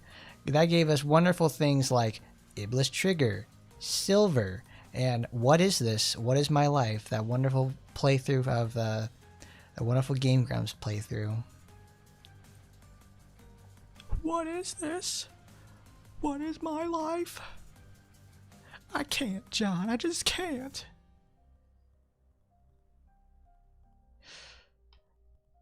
Not exactly, there it is. It finally loaded. Oh, yeah. Witcher 3 is getting a DLC, like, I think, what, next month or something? And I was like, what are you talking about? Witcher 3 has been out for 10 years, and they're giving it another DLC? What's going on? There's Kara. Because my friend was like, oh man, it's only been like, what, 6 years since The Witcher released? No. Witcher 3 released when I was in high school. I remember that specifically because it's always a really fun story to tell. Because when I graduated high school, my friend was like really into Witcher 3. So he's like, he didn't come to my graduation party because, one, he didn't care, and two, he wanted to play more of The Witcher 3. He was just like, it's like, dude, it's that good. It's like, you didn't come to it, you fucking asshole.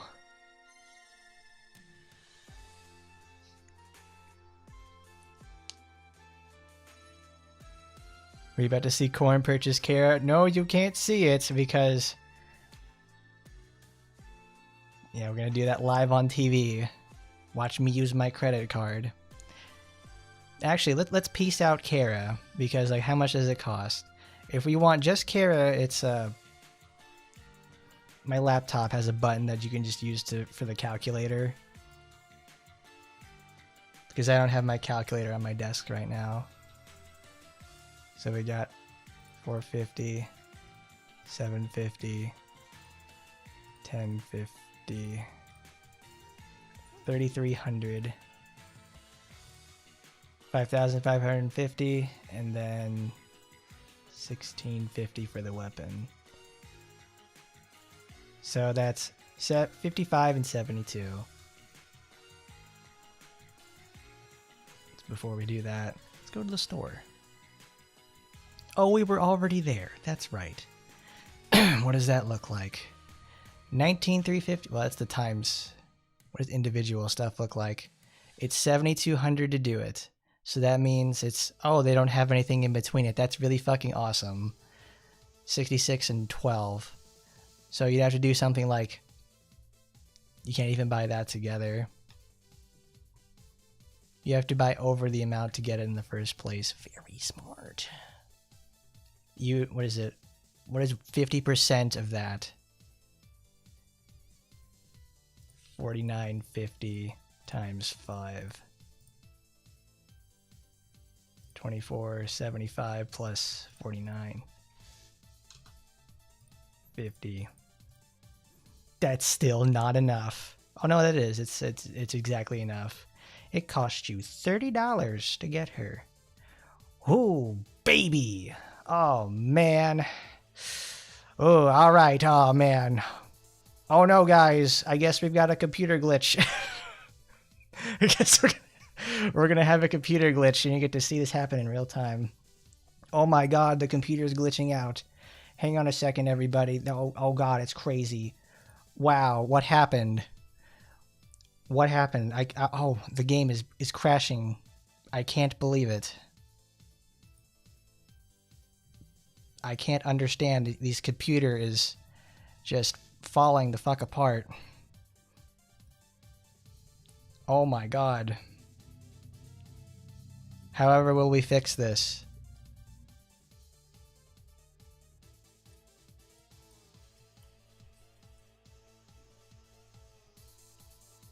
Oh my God, it's crazy. It's crazy. Oh my God. Oh, we're back here now. We don't even have enough for it. Oh, fuck.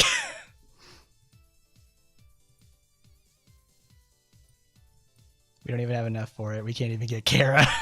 We can't even get the 20. It's like, we don't even have enough for it. It's like, you've got to be shitting me. Just did that. Hold on. We gotta do it again. Kara is actually pretty nice because I'm a very big fan of that kind of a play style that she has, which is, okay, girls, we're going to come over there and beat the crap out of you for it. And because it's the Dark Knight play style where you take extensive amounts of damage to make it worthwhile, because she has to be like below 50% in order to do it. But it's like, it's pretty worthwhile to say the least.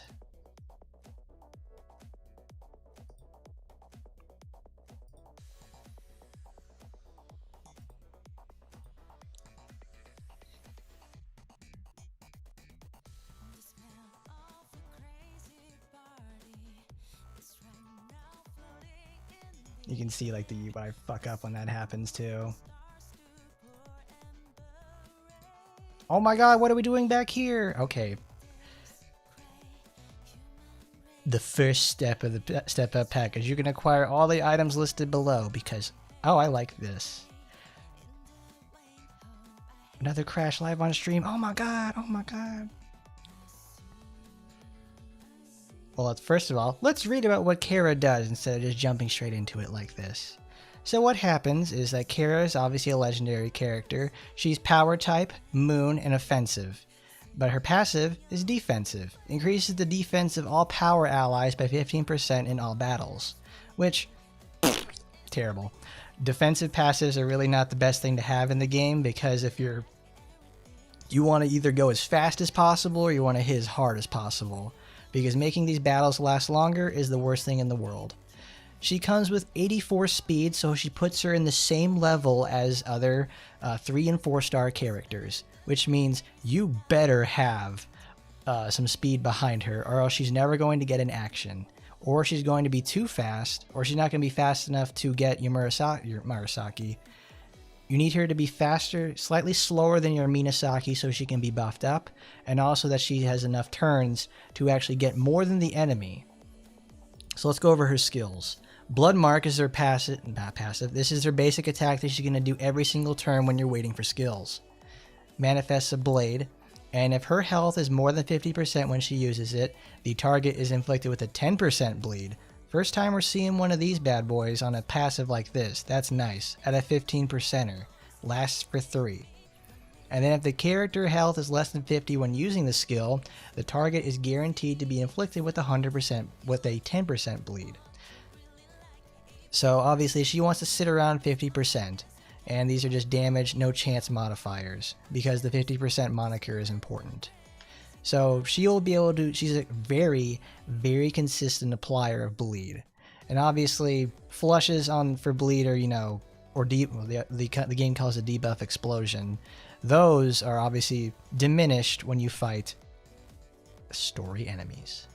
So this is her second skill, Crimson Punishment.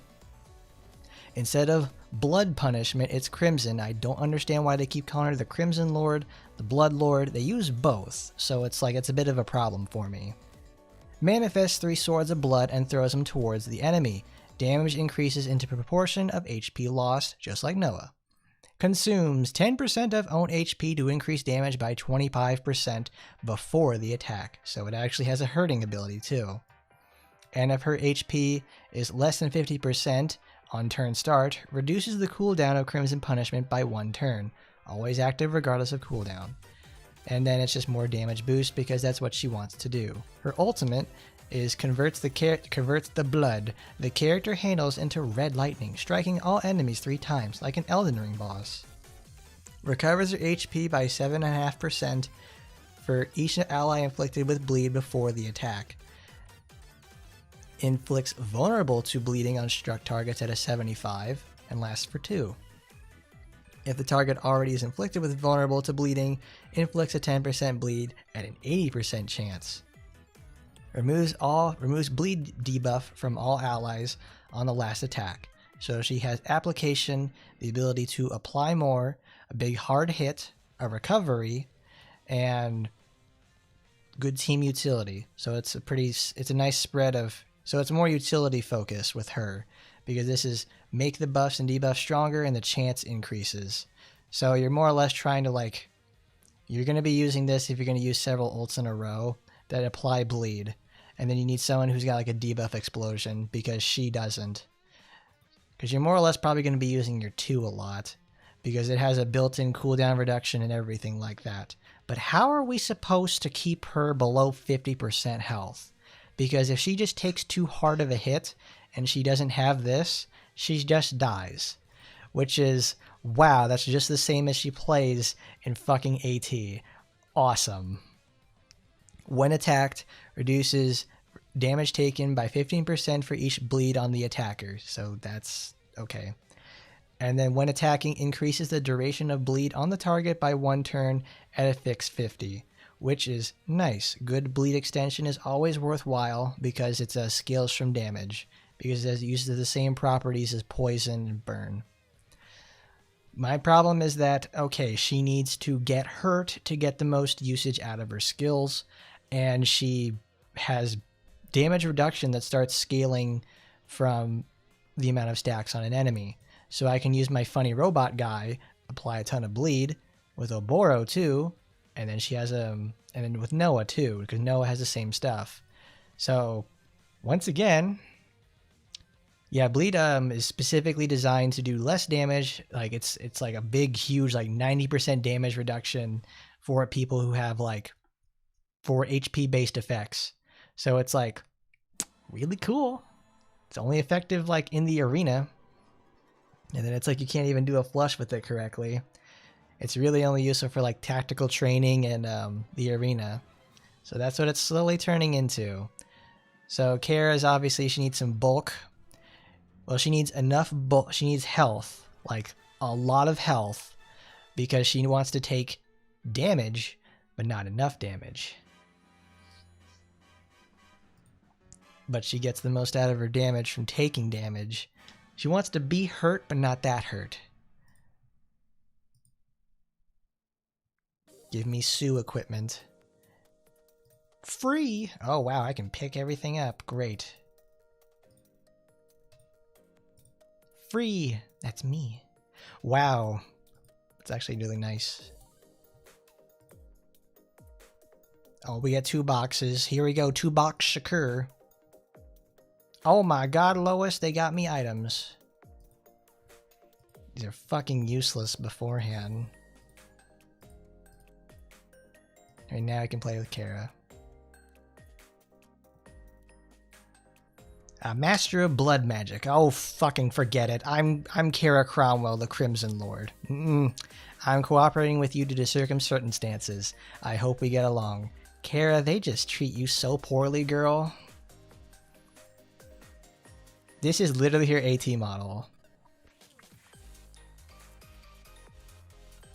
Corn, you shouldn't be so critical to Kara. Well, she shouldn't be so shitty. We got more tickets for that. Got a 4-star booster. And I still can't get her weapon. Because it changes her too. Because it obviously goes from, okay, do all that the same way we talked about. And then it's a consume it to make a defense penetrate so she can do even more with it. And then reduces cooldown of Crimson Punishment by 1 turn if HP is below 50.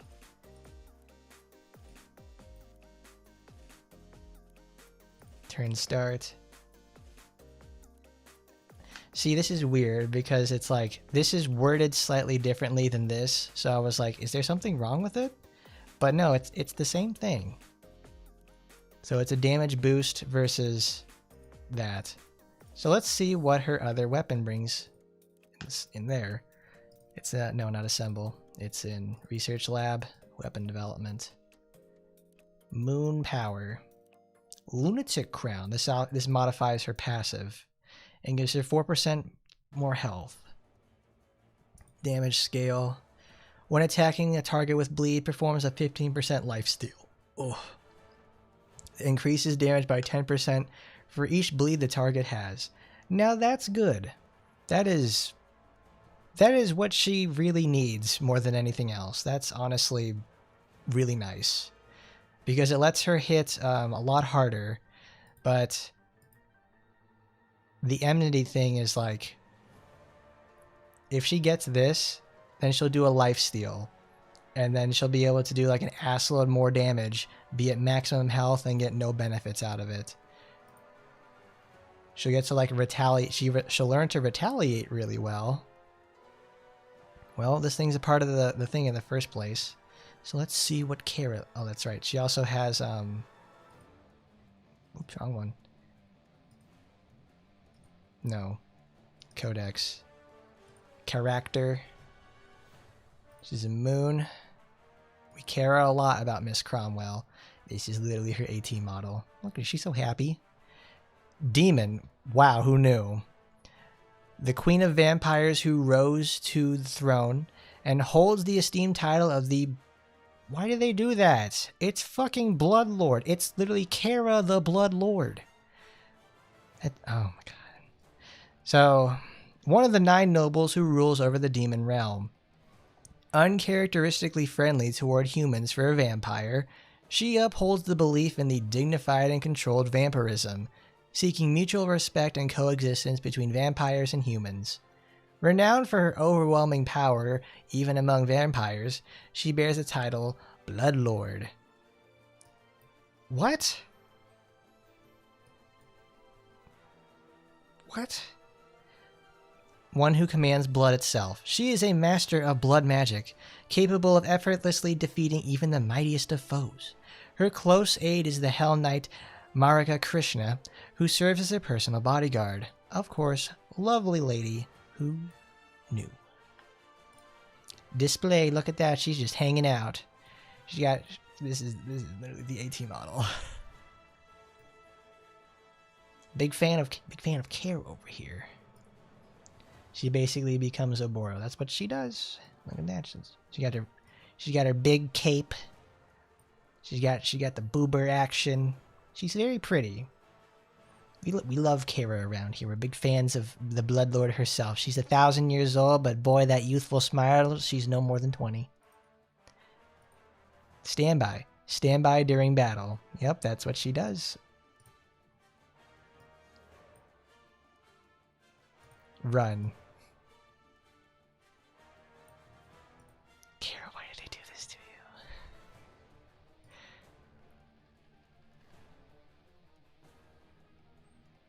Crimson and Blood uses absolute synonyms.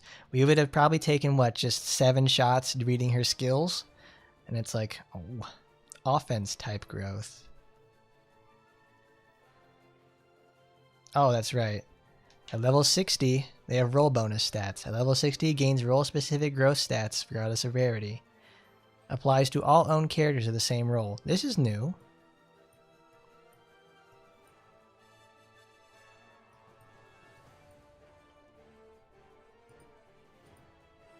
Defense, support, 96 of assault characters.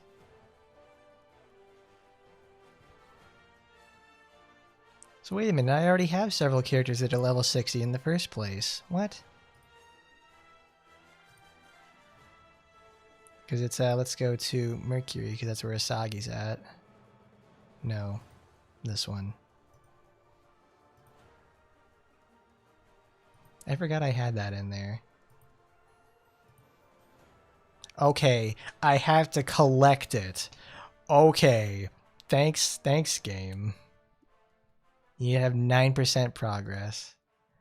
A good thing I made a whole bunch of those the other day. We might end up getting Rakshasa. Kara, what do they do to you, girl? This is available since the Honor Exchange. That shows how often I use it, because I only have one character at level 60. Because I'm more concerned about raising the entire character floor to like 4, and eventually 5. Hold on, I gotta go to the bathroom.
We can't use the same multiple times in a sentence. Very cool.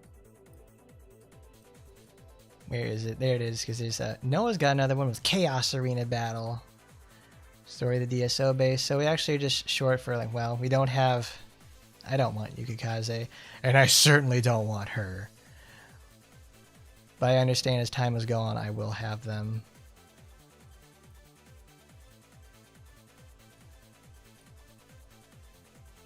Honestly, Noah does the HP down mechanic better than better than Kara does. Snake Lady doesn't do anything with that either. 84.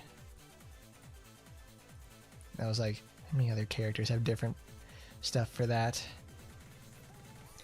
I know Tokiko's a good supporter. She does a pretty good job at what she's supposed to do, which is suppress your enemies so you can get 2 good turns.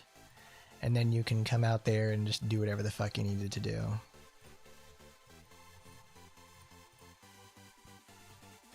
I don't like her, and I hate it when they make her good, because it's eventually when I get her, it's like, alright, well, at least I have some sort of usage in blue Mars characters, so I can keep the boss down and start farming things.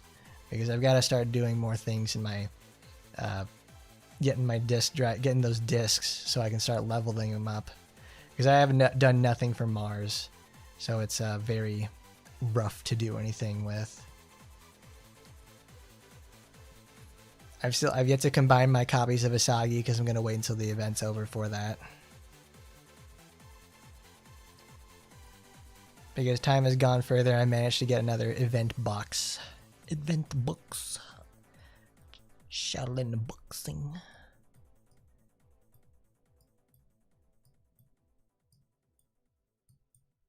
Because now my EXP facility is just full of people who don't have any space to level up.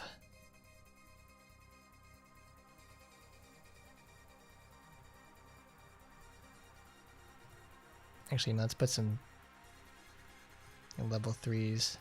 Why not? I'll put you in there, bud. Have fun with that.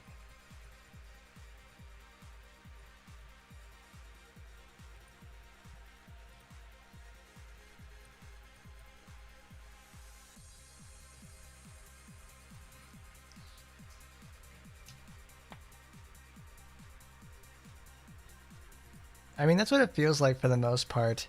Because everybody uses the arena is the only thing we have to do right now in terms of like actual playable content, and a lot of the characters only have usable effects in the arena, which kind of is a bummer.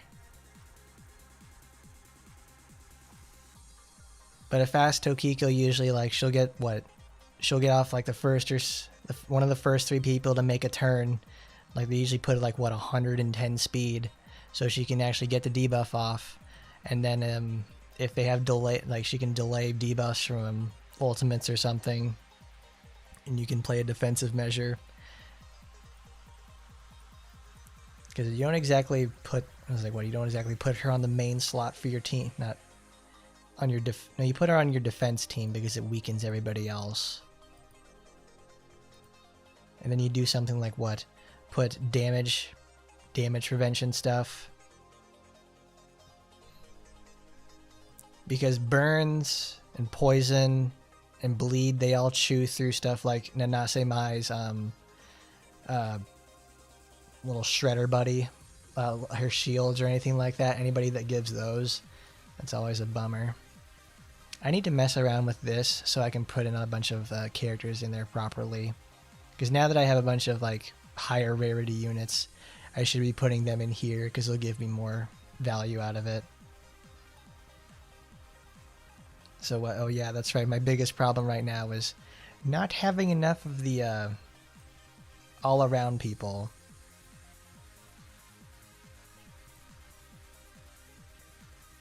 Only bleed, burn and poison, ignore defense. Well, not defense. It's like when they tick, they deal the damage. It counts as a hit. It's what takes out the shield in the first place. So that's why, like when Mirabelle does her ult, and it applies a burn. It'll when the turn starts, it ticks down shields by 1, and with Tokiko's debuff prevention, those don't apply. So they actually, what are they called? The shield actually lasts longer. Stunning visuals and explosive action at your fingertips. Cool.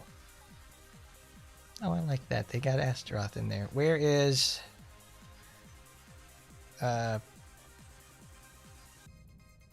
Notice.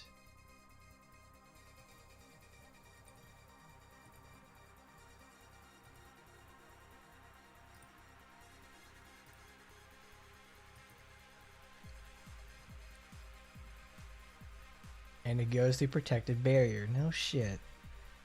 Well, that's nice to know. That's probably why bleed is such a desired concept in the first place. Like, I want that.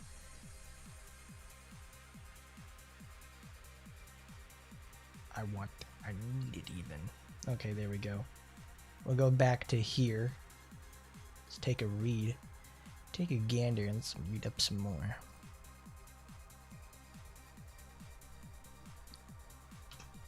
Nope. There we go.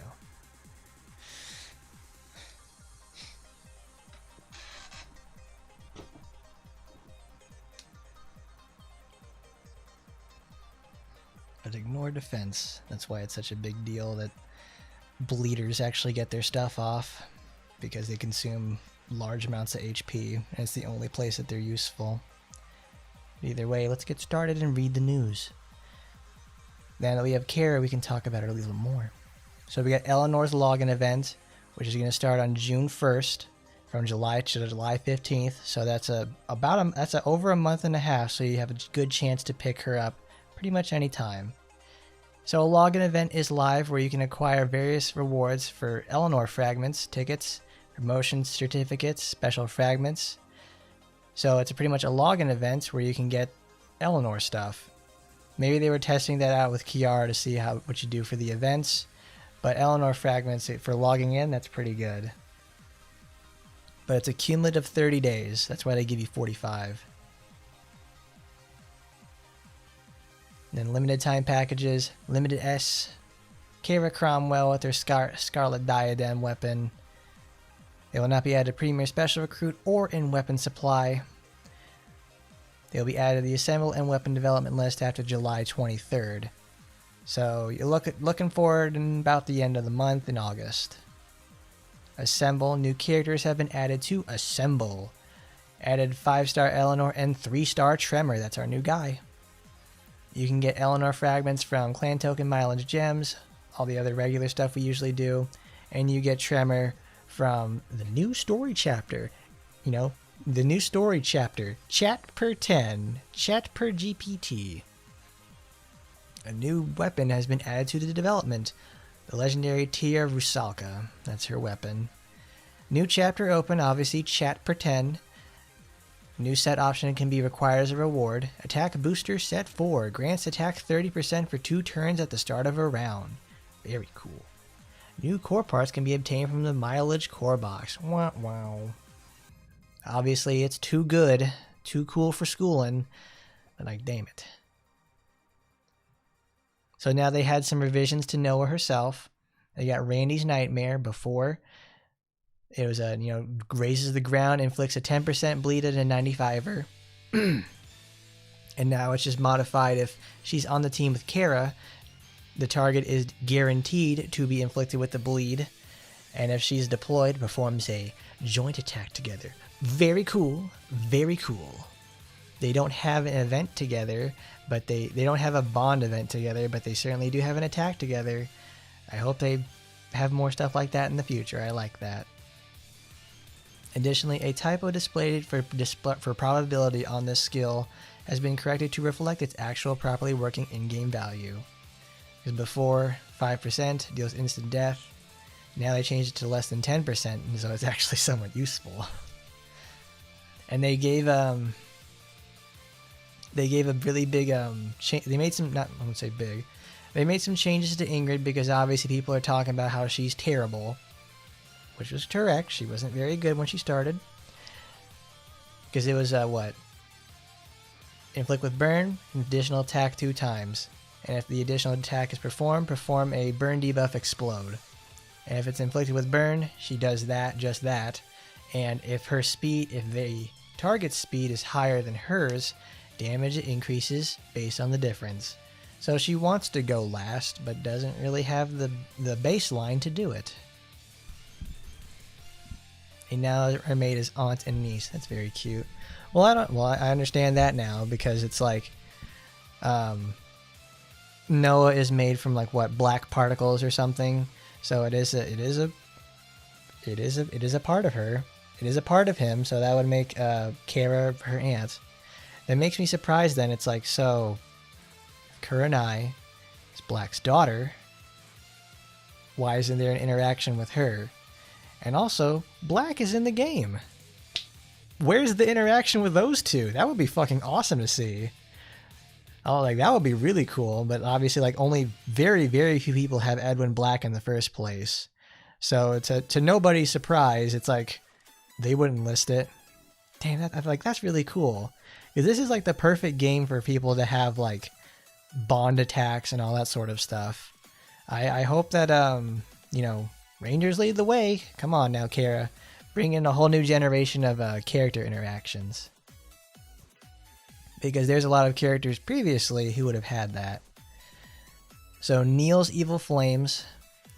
Is it pronounced Neil? Or is it like Nile or anything like that? I just think of Neil's Evil Flames as just like, that's funny. So did this. So now it has the speed difference, increased damage dealt. So now she can go try to attack. She can now go attack my 115 speed Asagi and try to one-shot her and fail.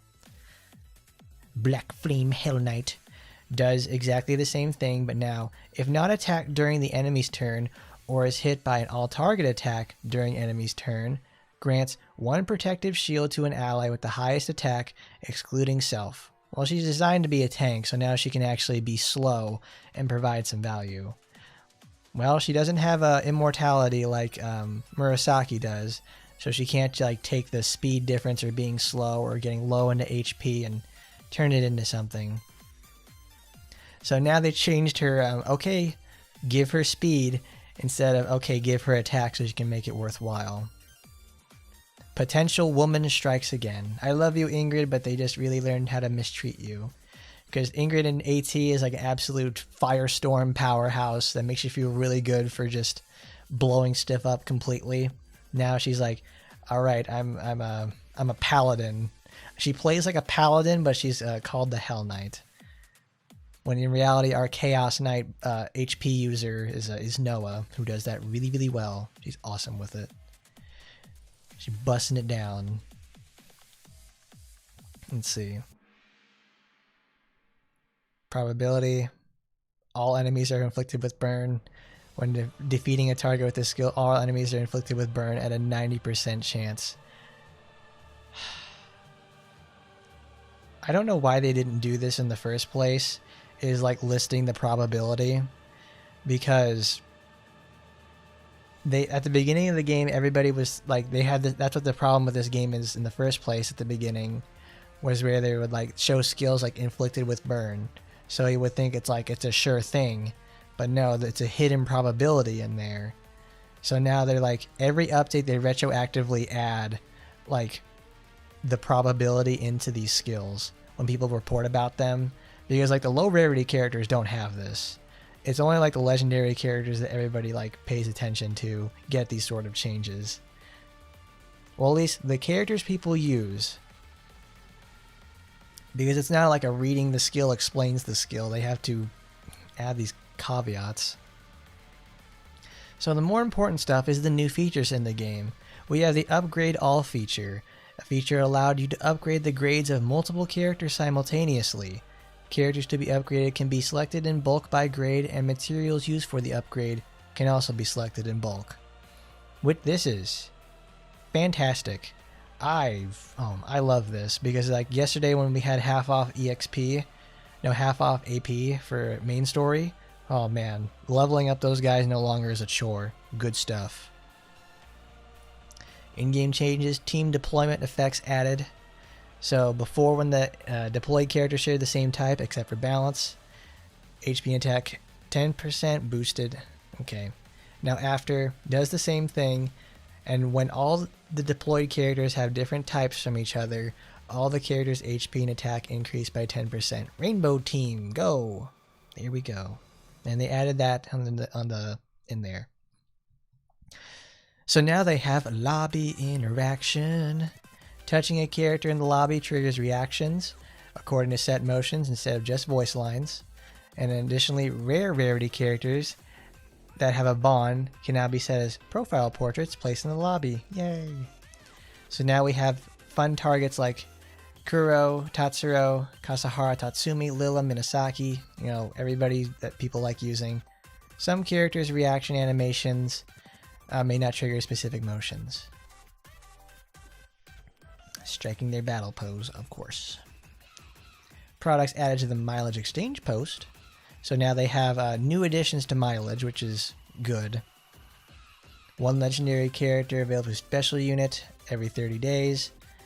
Pick up epic character once during its pickup recruit period, once per pickup recruit period. Okay, so it's a choose, it's a selector. So the following core set parts have been adjusted to convert at a 1-to-1 exchange ratio during crafting. Core parts HP, core parts heal, core part attack, core part booster. Very nice, so it's not exactly impossible to acquire it out of the box. Arena and balance set effect buffs. The arena damage reduction effect for arena sets, resistance and debuff infliction have been buffed from 25 to 35%, and the balance set has gone from 10 to 15. Neat. Tactical training now has a new update for a map, which is good. Now it doesn't feel like a, a training area. So now we get to the most important part of all, improvements and bug fixes. You gotta love it. So they have improved the system so that units of rare rarity or higher are automatically locked upon initial acquisition. Good. Improve energy recharging so that if you possess energy drinks, the energy drink usage window is displayed with priority. Improve the arena post-match sequence so now you can watch matches by pressing the replay button at the bottom left of results. Fix Wedding Yatsu Murasaki skirt animation inner issues during skill activation. And this one's my favorite, my big contribution to the game. Added a claim all button to event missions to allow players to claim mission completion rewards all at once. You're welcome. Oh, they sent me an email. Like, I sent them that, like, please add this in the game. This really, really needs it. And it's like, and lo and behold, next week, added claim all button to event missions to allow players to complete it all at once. I'm so happy because it makes, instead of having to watch the same animation 10 fucking times, just like, pick it up. You have this shit in AT. Just fucking do it. This is like, get tunnel vision on the fact, like, finally I can claim all. And there's like actual things that people care about. That's what I wanted. That's what I needed, in fact. So you're welcome. That's one of those moments like, my letter to my congressman made a difference.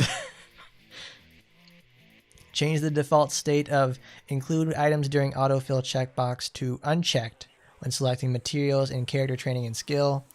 Fix an issue where counterattacks would occasionally fail to trigger. Fix an issue where characters appear overly bright on the character page when the Garden of Vows lobby theme is applied because it's a white balance issue. And fix an issue under certain environments where... Oh, okay. Fix an issue in auto battle where the target priority option lowest remaining HP first is not applying properly. And a Korean honorific situation. Korean language fix. Gotta love it. Gotta love it. God bless them. They finally did something. We're that much closer to the official Going Gold release, everybody. Oh man, this beta is kicking ass. Finally, we got that shit in the bag. Baby, baby, baby. Alright, let's level up Kara and see what she's got in store. But first, let's go to the clan and actually finish this up.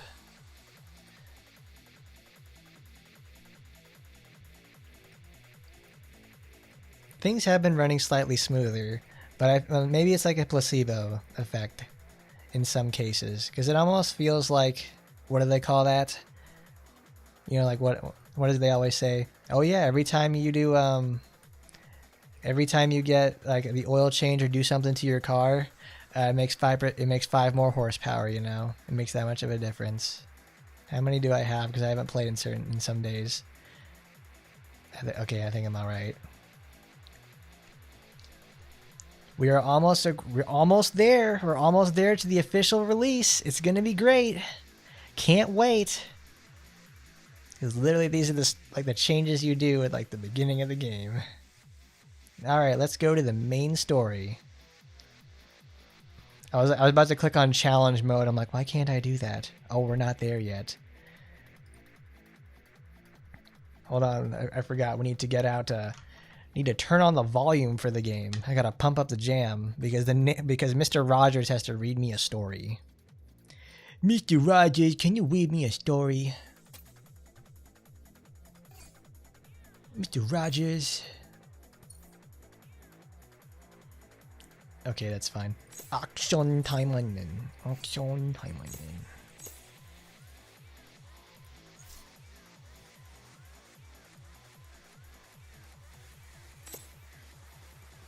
Well, let's just get all of our team out there. Oh no. Oh my god, I fucking forgot again. Let's do this. Where is Kara Cromwell?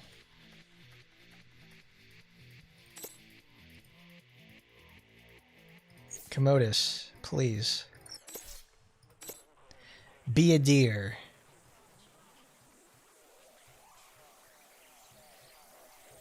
All my Shizuru copies. Where are you? Where? Well, let's use our tools. Power Moon.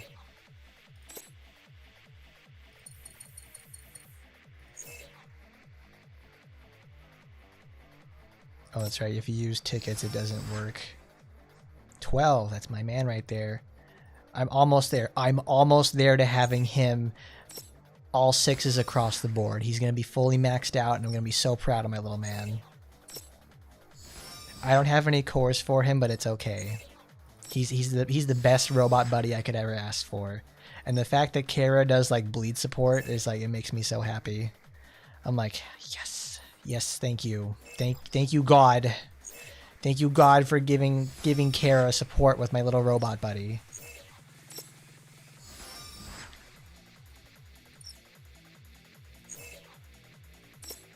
Well, yeah, I saved up the tickets for that, so I can just do like I save them for shit like this, so I don't have to sit there and play the mission like 14 or 15 times in front of people. It'll keep it moving.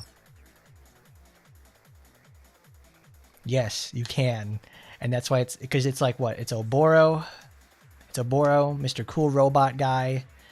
Well, I would use Noah for the fun of it, and Kara. Assemble. Oh, yes. Okay. You guys are here for a great moment, everybody. Marrow, show him how it's done, boy. Show him how it's done. Where is he? Look at that. Across the board. We're here for a shining moment, everybody. There he is. There's my boy right there. Look at him. He's so strong. He's so strong. He's not actually that strong, but he's there. He's so strong. Look at him. 6s across the board. He's going to be inflicting bleed and sticking around. Kara's gonna make Kara like a robot racist or something. Yeah, now he can be used. Now he can be like has actually substantial use for once. Isn't it awesome? It only took getting, I think it took what? It's 5 apiece. So it takes 500 to level up one of them to max. It takes 1,500 shards to get him to max. I played it. That's how long it's. I play that mission like every week. I play it every weekend. And now I have another robot to farm for. They just keep making cool robots. All right, let's go to the research lab and let's make some cores. I know. What cores do you want? What cores do you guys want on Kara, and what cores do you guys want on Little Robot Buddy? Because we're gonna make like a poverty bleed team. Because Oboro needs the help too. Because you don't have a lot of these.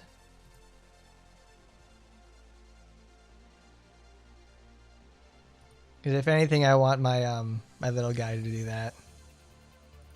I love these robots so much. They're so cute.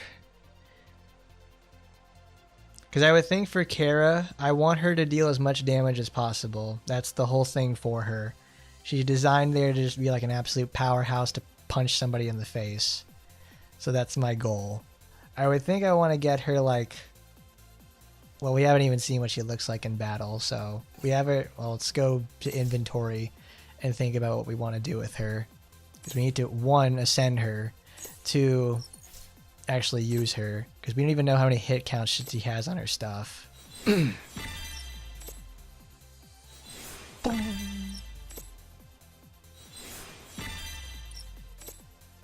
Kira, why do they treat you so poorly? You're so fucking hot and it makes me have to go solve some problems later on.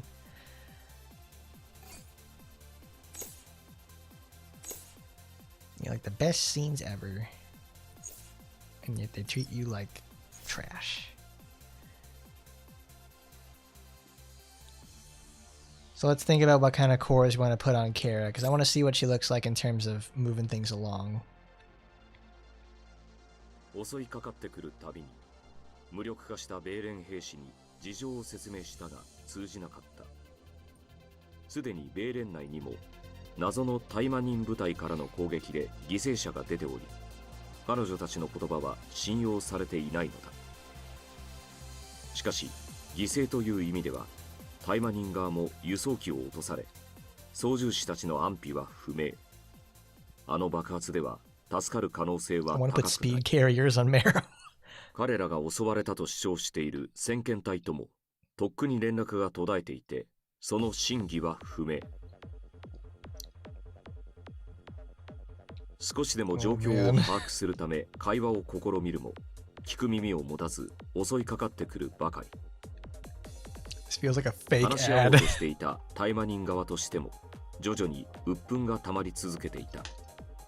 だが本格的な戦闘行為を行えば日本と米連の間に埋めようのない大きな亀裂を作ってしまうのは明らかだ。どうにかして事態の真相を知らなければならない。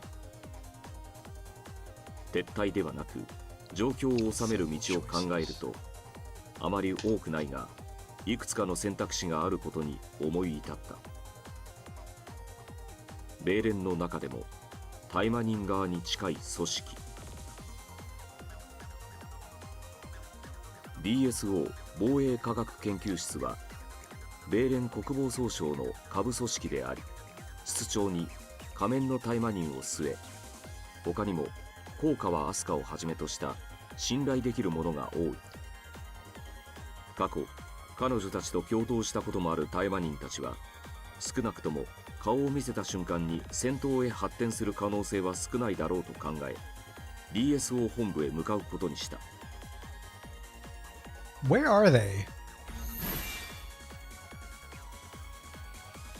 I mean, fucking Shadow Moses or something? Because that wasn't Shadow Moses is in Alaska. That's what this looks like. Secret fucking Montana base. Alright, let's slow the game down. Oh god. It's not faster cutscene. No, thank you. We need to actually see what Kara's looks like.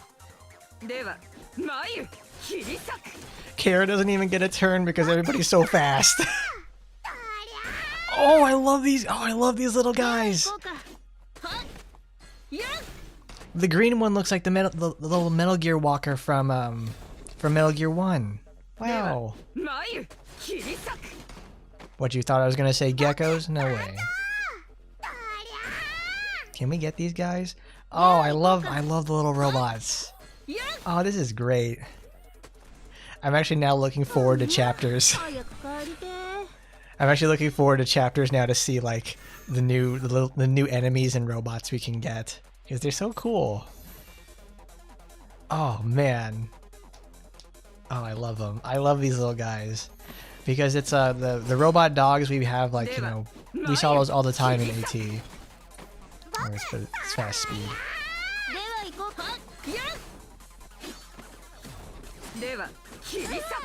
Whoa! Whoa! Whoa! Hold on a second. You don't just gloss over that. Hold on a second. Hold on. Slow down, Asagi. Okay. Okay.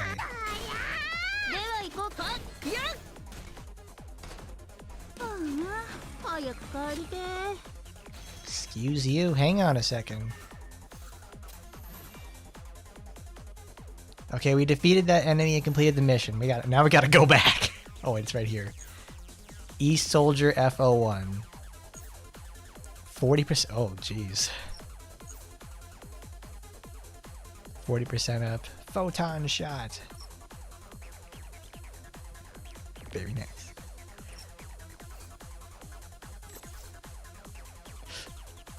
What?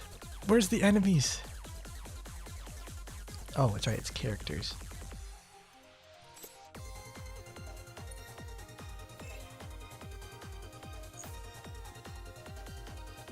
That's the dude. Oh, they got Asagi knives. Whoa. Call this shit Warframe, everybody. Holy fuck. An agent belonging to... We had to immediately stop what we were doing and check out what this character is. Personal powered exoskeleton unit, so it's like Stormcats, but stupid. Precision hydraulic actuators. Neurostimulus to instantaneous mobility. Achieving maneuverability that vastly surpasses the... Let me see. Okay.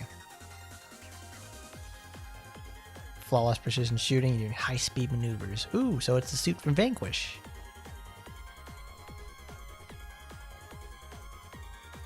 Wow. That steel moves like rubber, even though it's solid over here. I understand what they were doing. See, there's the high gloss effect that they experimented on in AT. This... Oh man, Dr. Diarrhea, here he is. Bone suit. Okay, we'll come back to those later. I saw the guy who looks like from Crisis. I didn't expect Vanquish Jiggle over here.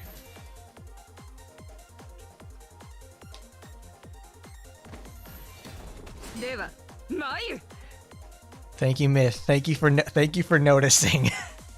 I was like, wait a minute. Did they give one to him? Hold on, slow down, Asagi. We need to check this. That's not what I asked for.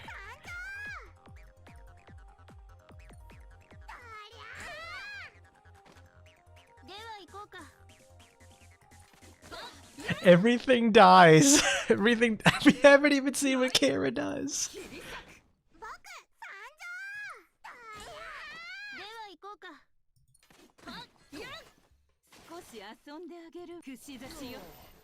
Oh, she finally got to attack. Future Canada where India invades them and wins.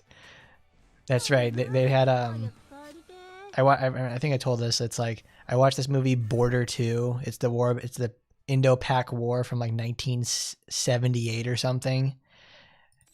And they're like, you know, defending their country from Pakistan and shit like that. It's like, that's right. They're going to make their assault all the way across the sea from to go take out Canada.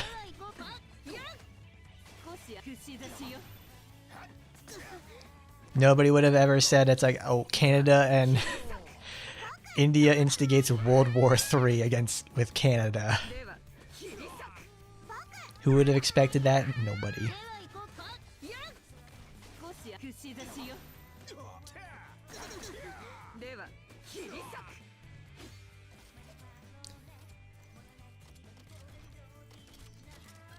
Look at him. There's our boy. Been there since day one. I'll miss you, Tempest. There's literally our guy right there. So good to see you again. Alright, what do you do? Normal bullet. Wildly attack all enemies 7 times. That sounds like it's gonna be fucking shit to deal with on challenge. Launches it in the air to attack enemies 4 times. Burn infliction. Copies a random buff from all enemies after the attack. That sounds shitty. Inflicts burn to a target hit at a 13%er. And immune to all that fun stuff. And oh, I hate that. Burn, poison, and HP based skill damage reduced significantly. Oh. So he can still bleed. I see. Well, no, that's because bleed. That's bleed.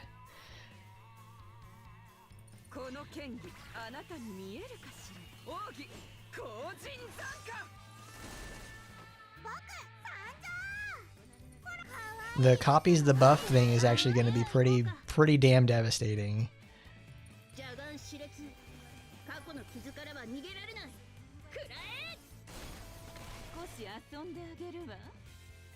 So we have bleed inflicted. Let's try Kara's too.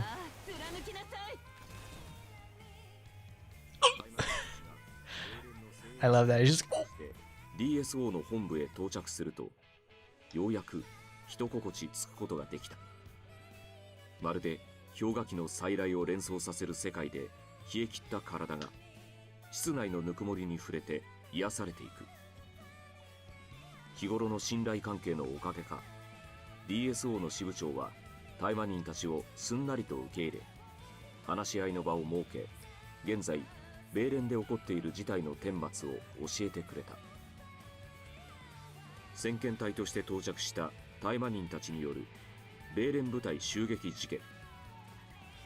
先遣隊の口から出たタイマニンと魔族の協定。A demon agreement. Okay.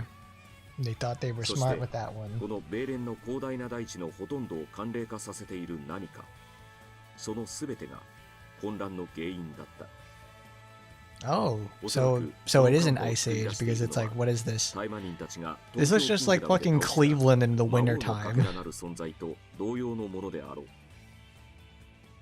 彼女たちはそう推測し、自分たちの持つ情報を共有した。人員の補充と傷の手当てを済ませて、まずは近場で包囲されている生存者の救出へ向かうことになる。が、人員の補充として合流した米連兵士たちの反応は冷たい。That's a good pun right there. Very smart. 彼らはすでにタイマニンの先遣隊の襲撃により多くの仲間を失っているのだ。DSO 本部で得た情報ではその真相に至れていないが、何者かが裏でタイマニンと米連に不和を生じさせていた。あっけなかったわね。Thanks, Kara, for the jump scare. Cool. Oh, force fragments. Yes. We're on our way. We're on our way to another farmable buddy. Okay. Is there a famous ice demon based? Oh yeah, that's the guy Kara fights. Not Kara. It's the guy Ragnarok fights in her Bond story. There's also, I think, like another ice demon or something. Sagi knows this. I need to ask him later if there's another thing that could work that out with. That we have another like big enemy to fight. Like the Frost King or something. That's right. We're going to have fucking Arthas come into the game and he's gonna pull out the Frostmourne. We're in Northrend right now, guys. We're gonna go find Frostmourne and then we're gonna have like fucking the Frozen Throne. We're playing the human campaign from Warcraft 3. Glad you can... 47. Look at him. He's pissed. Saturation Barrage inflicts weakened to 2 random targets. Gains a shield equal to a quarter of its health. Cool. Alright. So he's got debuff copy and he's got lots of other stuff. He's what, red? Yeah, he's red, so we need some green. No, we need blue. We need blue actually. Who are we gonna take with this? Because the last time I had this, I'm like, we need to, my blue team needs to be improved a little bit. Because we certainly can't take that here.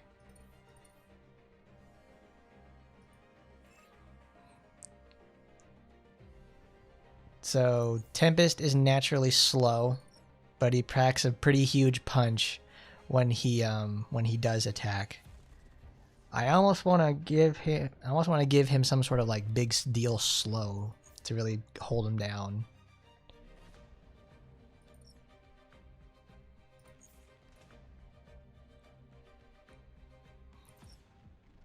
He needs debuff removal.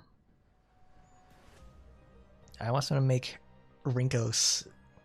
I also wanted to do the Tatsu Rinko slow.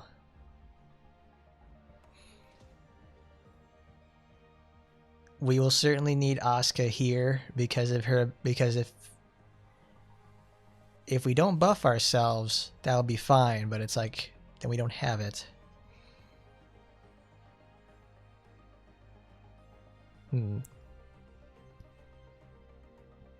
I can't take the advantage one for that. That 7 hit though, this thing's gonna fuck some shit up. Shiranui could actually be a good pick here. He's not immune to freezing either, but my my icy hot's not leveled up enough.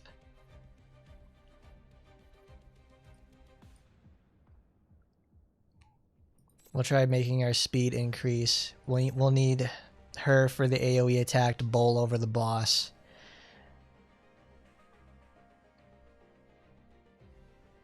And to take off buffs from the boss. We need to slow him down, because if we can slow him down, that's just fine. Because I think... Let's give it a try and see how it works.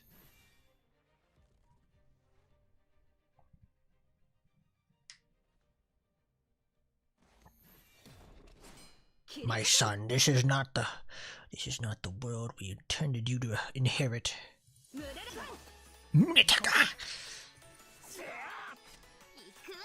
See, it's a family affair. We got them all here. Let's pump up the jam a little bit.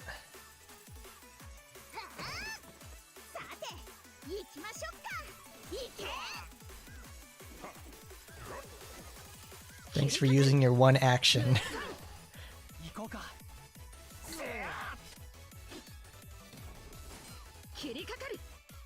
Torjiro would have probably been a good pick.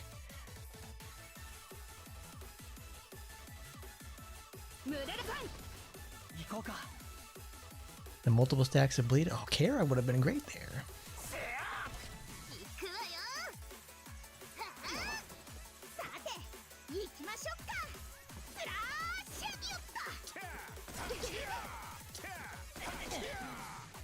Confusion. Oh no, that's just stun. Yes, great. Loving it. Alright.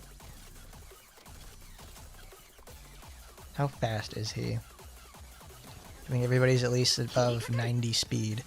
So all 4 of my team will get a turn. Sakura will be last, so she'll be able to push him down. 10 hit shelled. So that counts as a hit, so let's inflict it. Oh, I forgot that Rinko's is not single target, it's AoE as well. Baby girl goes nuclear. Got a kill out of it, which is good. Shield removal will actually probably be a really important thing to do.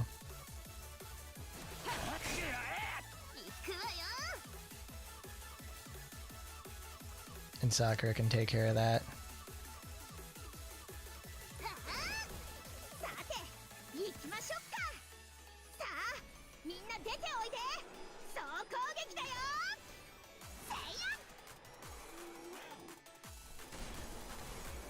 Good.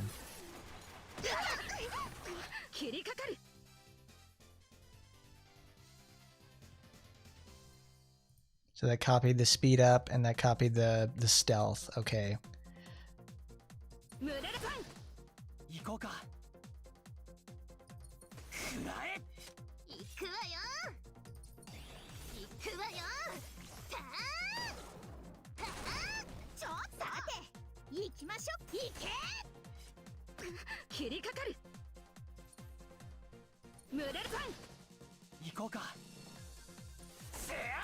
Yes. Oh yes. Slow him right down, dude. That's the ticket right there. You go You'll get him.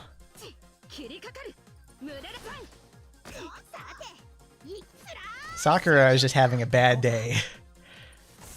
She's not allowed to get any sort of attacks off without getting burned or bled.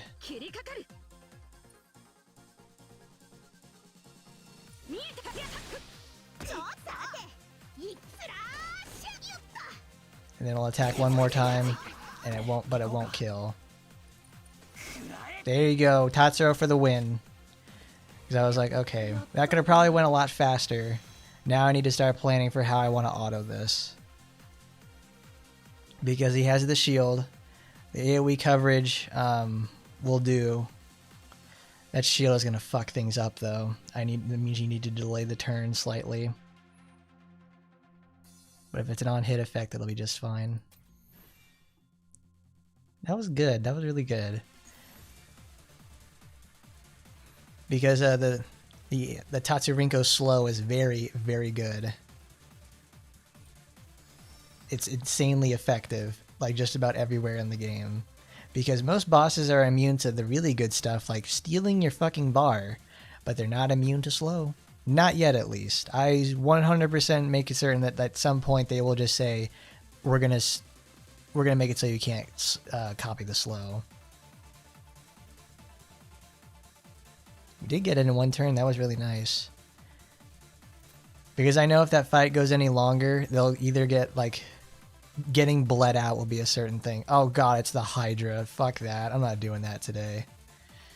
You can fucking forget that. Do we have enough characters for Mars?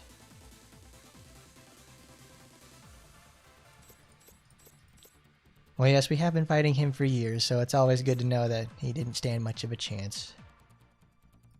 We were quite literally too good for him. My pool of Mars characters is not very good. They have yet to also be leveled in most cases, which really sucks because I need to do that.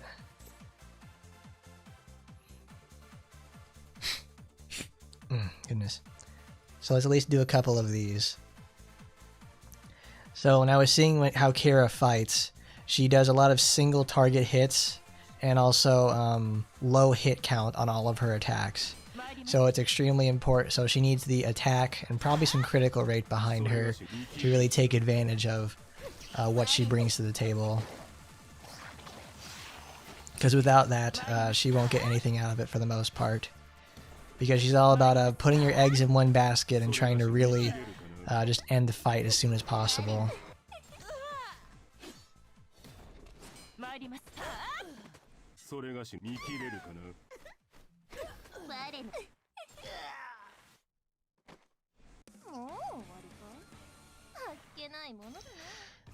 The story is, it's actually got some kind of intrigue going on. I like what they've got here. It's because it's they finally, you know, the first chapter was them arriving and crashing into the airport, which was not a really good way to start off the story, because now there's no mystery there. It's like they got attacked they crashed and got attacked at the airport. Congratulations. But now that we finally got to, you know, the base, we get to finally figure out what the fuck is going on, which is good. Now that they're obviously building up a new threat. So now we learned today that it's cold in Cleveland. Shit's frozen. There was been an attack by them by some sort of like rogue group or impersonators, because the imposter is sus. Am I right? So with that, then we have to decide whether or not, what are they going to do with this?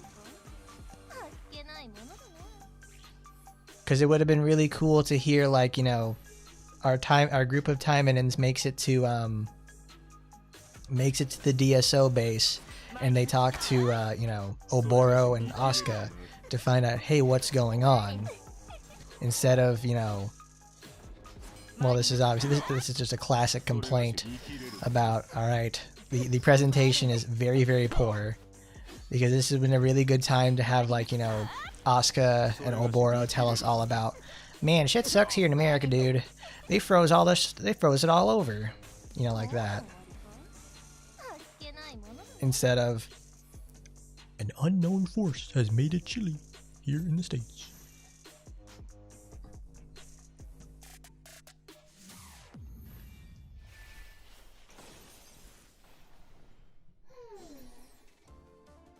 That's right, we got big Burby, big Booba Burby. Say that 3 times fast. Okay, stop, please. Stop. Stop that. 我の番だな。絡めとアヌビスコール。参ります。それがしの番だな。切り刻ませてもらう。 Shade Demon. Assassinate. 我の番だな。 Inflict attack down, ALO. Come on. 参ります。 Which state do I think Asuka lives in? She's a big fan of baseball.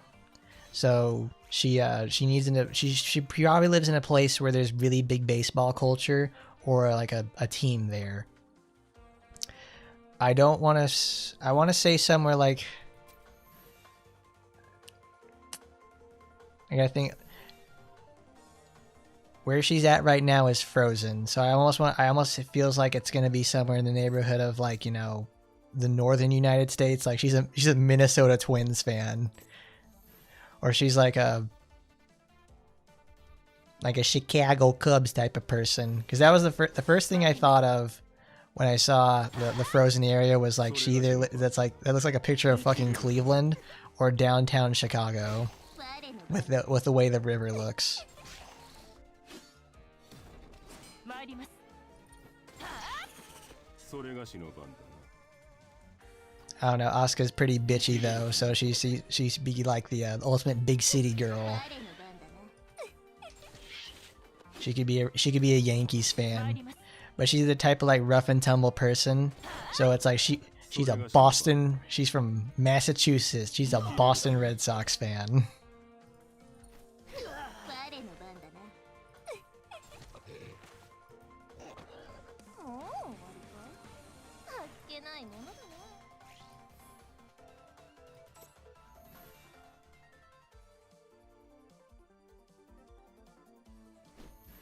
She's from Brazil. I wouldn't say she's from Brazil. I always like saying she's from Florida because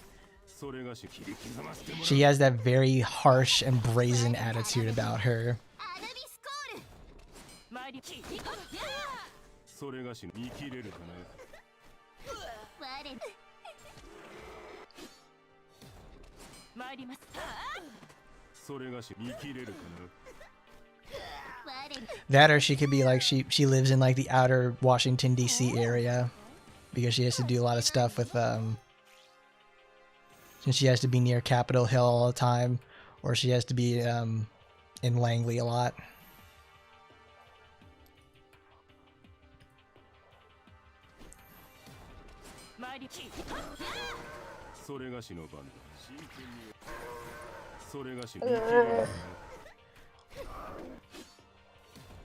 I love the death sound effects for some of these guys. They're just like, it's like that sampler pack of like sound effects you get from, you know, when you like buy something from a company. 1 terabyte of sounds. Why didn't I unlock the ultimate for Nagi? I don't use her. I barely go in this stage in the first place, and I have never used her once in combat besides doing this. I leveled her up to 40 because I need to keep leveling up my EXP stages. Like, this is the most I've done with Mars since, like, the game came out. All my other stages are at least in the 40s and 50s. I don't have anything.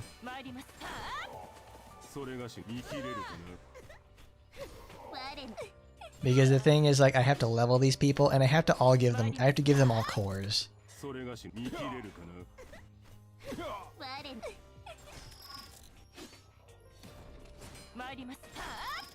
And telling me to give a person a set of cores when I don't use them in any capacity is a pretty big ask.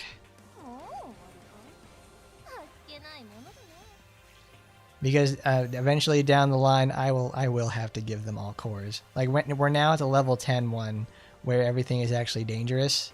So, well, things start to get dangerous. Because I think it was like previously, this is the blue one, I think. Nagi has like effectiveness to all anyways. This is green. So our rainbow team doesn't do too much. 84 speed. I need to get ALO some speed. Let's do that. Let's go over here. We'll do some core stuff. Do tack training later. But oh man, I've done so much stuff today in there. I guess I better go to my event and collect my event mission. Look at that button. Lovely. Oh man, collect all 12 of my stuff. Delicious. Give me the ticket.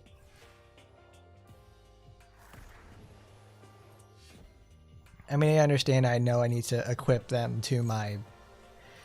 If I actually want to make progress in there, I have to do the work. But it's like, I think it'll be okay. Look, I'm still here. I haven't played on Mars Special Ops in forever because I keep forgetting what days they are. And when they're on Saturdays, I wait for here and I do something else. Look, now I have something for that.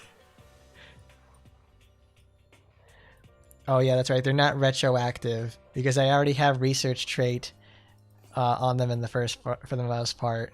Like, no, I don't know. I don't even have anything for it.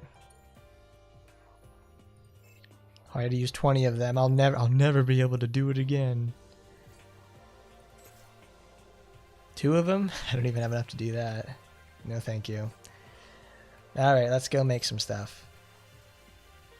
What do we got? Nothing in the shop. No tickets. Core parts. Crit rate. See, I have Dad upgraded because I use him. Nagi herself, not so much. Because Nagi is just like the all type for Asagi. Because all their damage is based off of speed. And obviously, I'd have to build more speed cores, and those are really fucking expensive. I don't want to mess with that. So let's build for Kara. Kara is a single attacker who has very few multiple hits, so we need to make all of our hits count. So we're going to be looking, and she's a moon, so that actually makes it really nice. So let's get up a 4-2. So we'll make power cores... Power cores attack, health cores, and we'll make health cores attack, and then crit rate on shield. I don't think it actually matters what it is on there, it's just you gotta make it. So let's make 1 and then put it on there and see what happens. Very cool. Accuracy, crit rate, HP. Okay, that's pretty good. Kara needs the health. I'm actually excited for once in my life to see health because she kind of wants that. Power B.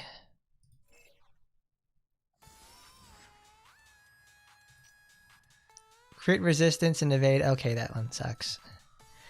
Oh, the pain! I hate seeing it. Give me something else. Give me something good to eat. Oh, 6. Okay. Crit res, speed, and evade.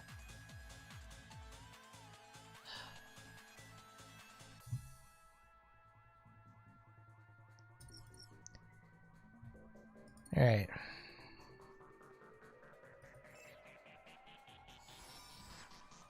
What do you got? Crit damage, evade.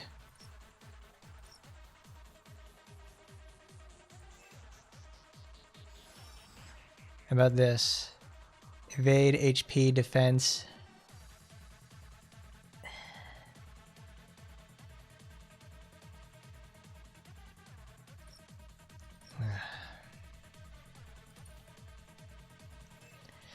Let's see, how about you? Defense, crit damage, crit resistance. You gotta be kidding me.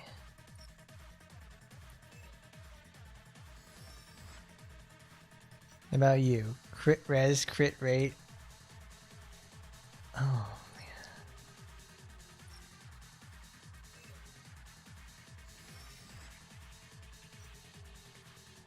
man. Okay, I'll take that. Speed and crit damage is always worth it.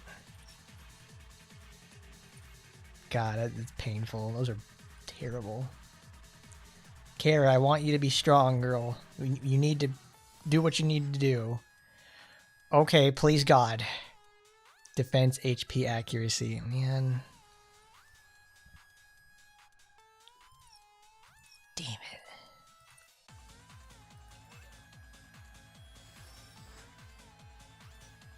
Evade crit damage. Well, fuck, man. I don't even want to get disk drives yet because I want to get them for good rolls. Fuck, that's painful. Oh, Kara. They don't want you to succeed. But god damn it, I will do everything in your power needed to get you there. 84 speed makes her so slow. And she wants to go last so she can take a hit.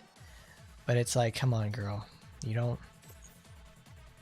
You're old enough to know, but you're going to probably tell me you're young enough not to care. Oh my lord. Defense, crit rate, attack. I'll probably put that on there instead. Because then I can use my other crit rate speed module. Oh, can I steal it from somebody else?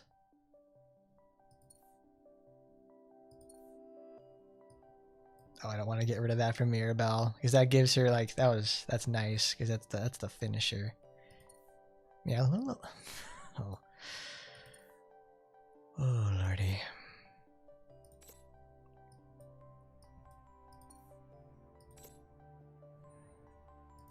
Well, I'm not about to give up on her. I spent a very good time trying to learn how to get the most out of her. And then I see people like, "Oh my god, it's like she's horrifying. She's terrible. I can't believe what happened with her."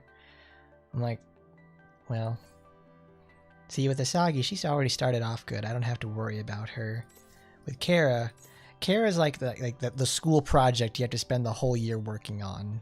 Yeah, it's part of your capstone or some shit like that.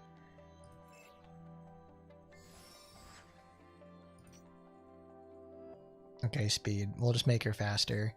She needs to be fast, but no, speed is always nice. I'm not gonna look a gift horse in the mouth with that. I'm already so low on those. Skill. Kara no ball. Ugh, I'm burping. And it's yeah, shield B.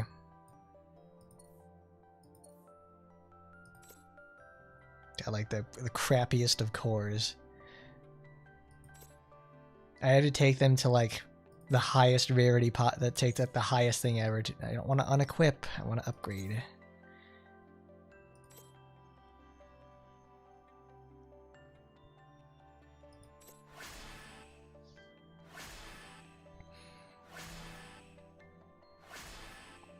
That's what Kara is. She's a test for the most dedicated people. And I want to try everything I can to make her worthwhile. Because these cores aren't going to do it, I'll tell you that much. She needs some, oh god, here it comes. She's going to need some pretty nice 12s. And some pretty good legendary ones. We need to farm up at least...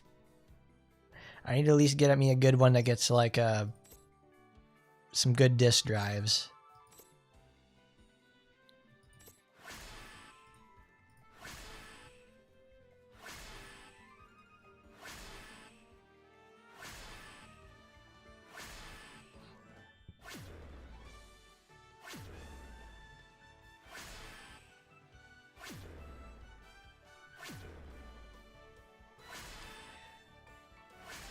No hentai game, not even the most base level hentai game players will know what is it, Death Root? No, Demon Root.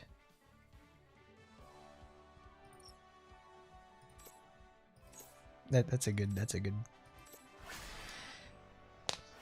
modules also have like that secondary resource behind them that makes them so hard to get anything in the first place. Because not only do they require you to get like, you know, the disk drives, you need to like get a good one for what you want to accomplish. Like I'll get a legendary core and I'll get a legendary disk drive and it's like, ooh, cool. It's attack or defense. And I kind of really don't need that. Damn, this sucks. This is a really bad core.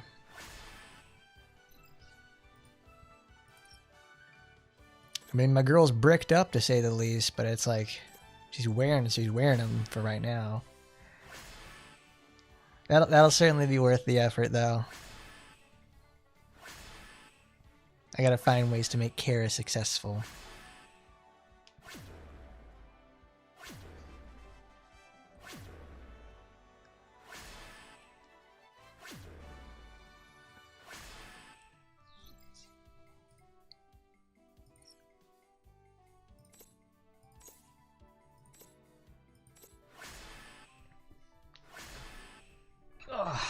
Man, I hate this stuff. It's like the guaranteed upgrade thing that they put in, I think like what, 2 weeks ago? That's nice. That's really good for when you're trying to make that push to go to 12. Because it's like on some characters I took, like when that finally happened, I took a few characters from like 9 to 12. And since obviously the 5% on 11 to 12 is a fucking nightmare. Oh, that's awesome. 12% more defense. These are tank cores.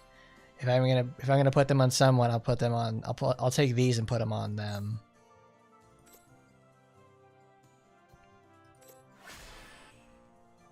Because one single core has like 10. I'm like, oh, zooey mama. Please roll on the health. Please roll on the speed, thank you.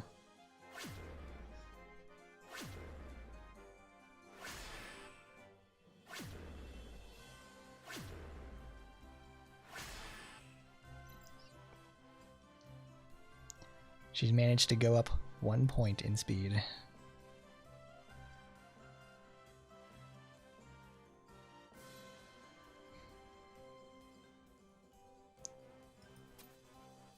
Okay, let's go to the arena.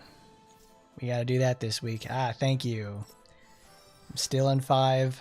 I'll get my bonuses for Sunday. Dude, Horseman! I gotta become a horseman. We'll fight him just for the principle of it. I want to see what a horse does with it.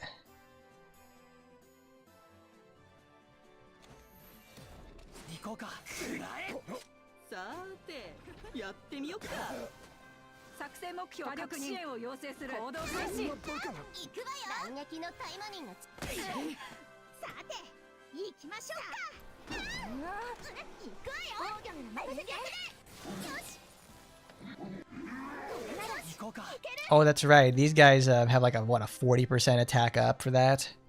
So that's why he's used. Because if he doesn't die, he'll just like blow my ass up for something.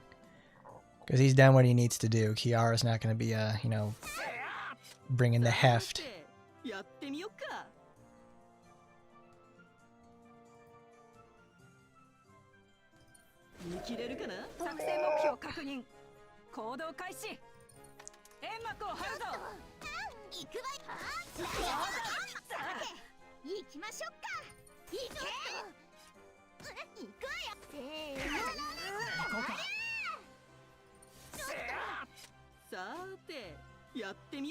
Go, go, go, go, go. Great, and that gets the point. Oh no.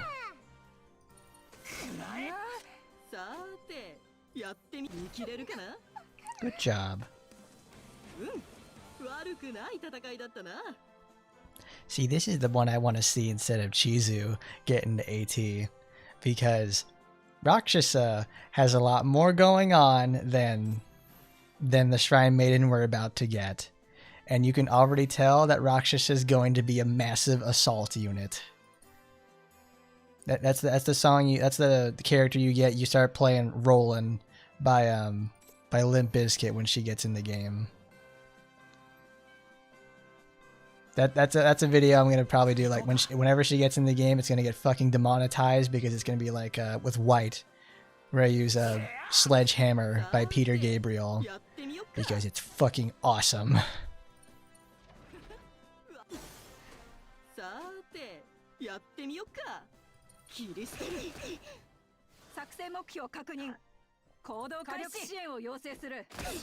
I probably shouldn't have done that. No, I wouldn't have killed anyways.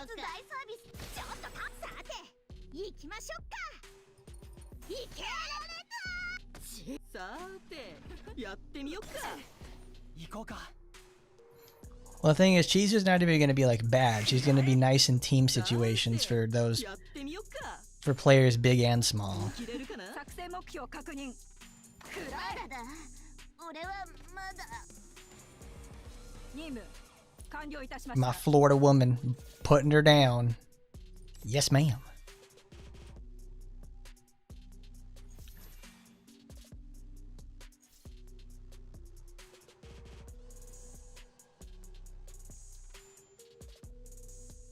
Slut squad.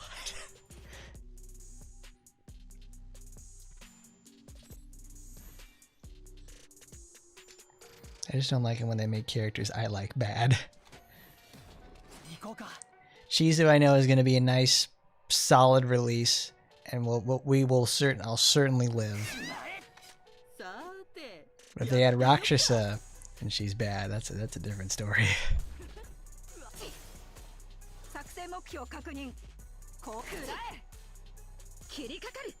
Oh, she's got recovery. 行きましょうか。スラッシュ。よっと。行くわよ。防御なら任せて。行くわよ。反撃のタイマニンが行こうか。 Oh, I got electrocute on it, you fucking bitch. さて、やってみよっか。見切れるかな。作戦目標確認。行動開始。煙幕を張るぞ。やっちゃうな。くらい。 さて、行きましょうか。 Alright, she's gonna die next turn, so get it out there.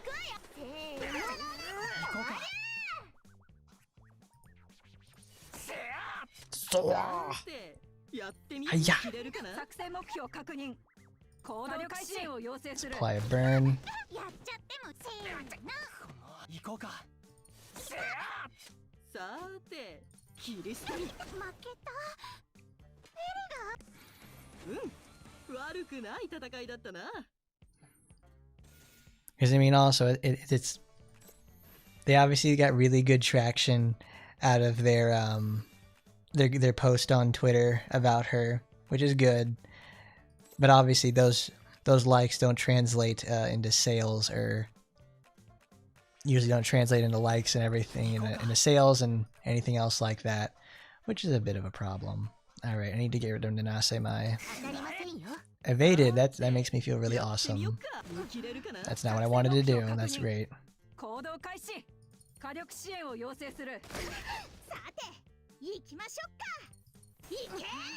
right. Well. これが私たちのこの幸せ。やつ紫。可憐な花のように参る。任せこれで少しは防げるでしょ。行こうか。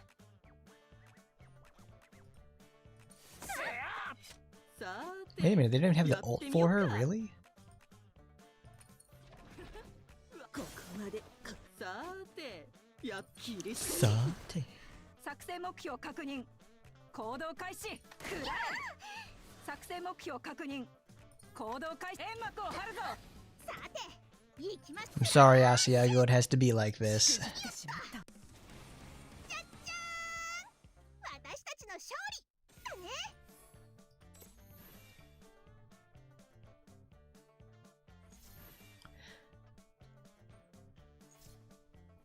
Well, I mean, Billy certainly did well numerically on PlayStation, where Zenless is much more popular. So it's not like he can't sell.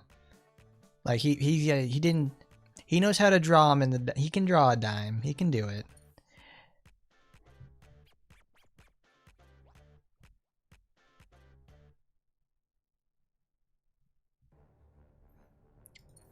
She can be added as a gang rival of an already present Oni girl in AT. In the main story, Rakshasa was not willing to fight for real, as to not lose your good human booze. That's right, she's gonna team up with Francis. It's gonna be fucking epic.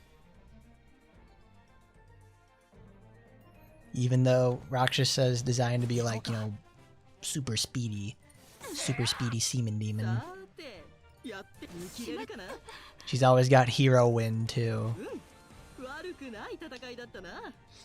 And of course, like we always say, pink hair, that means she's slutty, so you can do anything you want.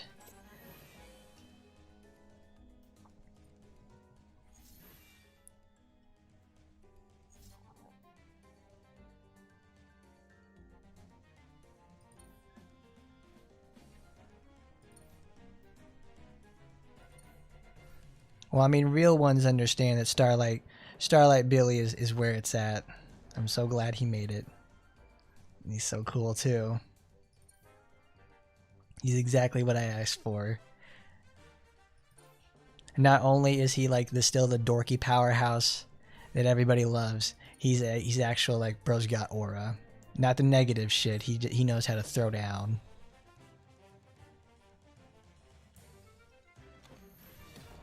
行こうか。さーて、やってみよっか。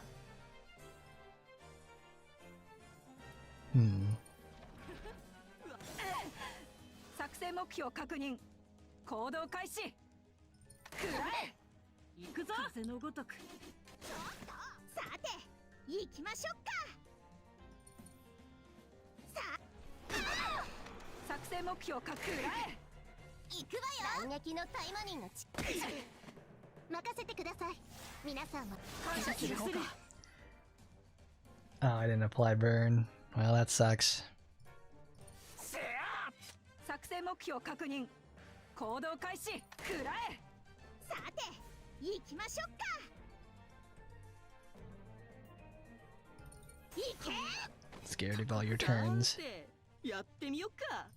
見切れるかな。作戦目標確認。 Oh no. Here she goes. She's gonna pop off. 任せこれで少しは防げるでしょ。行こうか。 I was like, oh no, here it comes. She's gonna start popping off because she got the crit kill. 作戦目標確認。 She's gonna go fucking insane. 火力支援を要請する。行くわで。行こうか。 Tatsuro, you got this, bro. Send her to the brig. 任せ逃がしませんよ。 Bro got the book thrown at him.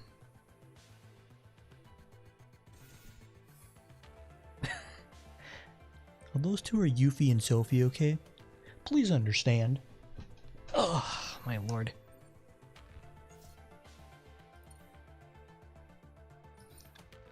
Folded like paper. Bro got folded like fucking laundry. 229,199. Passives make a difference. They really do.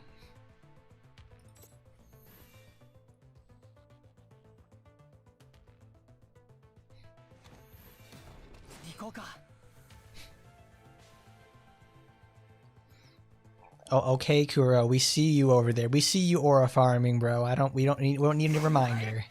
さて、やってみよっか。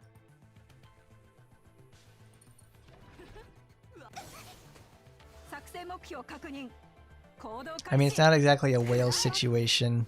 You can have your cores and your passes really make a whole lot of difference. Like these little small additions really add up like pretty quickly too. Like I was thinking to myself, it's like I need a little bit more strength somewhere. What thing can I do now? And I remembered, oh, I have neglected my facility passives in a while, and I have a bunch more legendary people. I have a bunch more legendary copies I can use now, so I can get a lot more benefit out of that, which is really great. Sometimes I wish I had Felicia on my team, so I could use Immortal Theft, so I don't have to sit around and wait for Murasaki to get finished.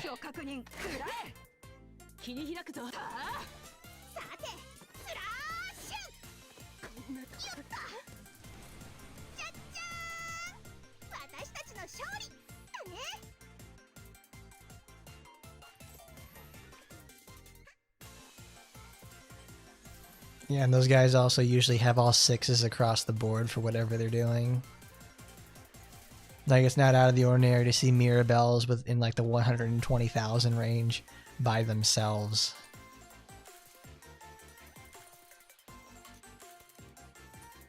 It is crazy how good she is.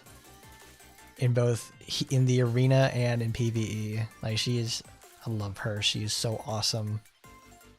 So much utility in one muscle-packed package. Makes me very... Alright, let's beat up a Tokiko. Makes me so happy. So happy. Oh, we don't have any blue people. Oops, we're gonna lose. We're gonna lose to Tokiko. Oh, we have the opposite, actually. We have too many blue people. So let's...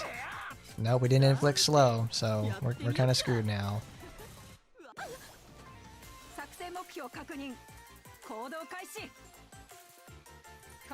Let's put down burn.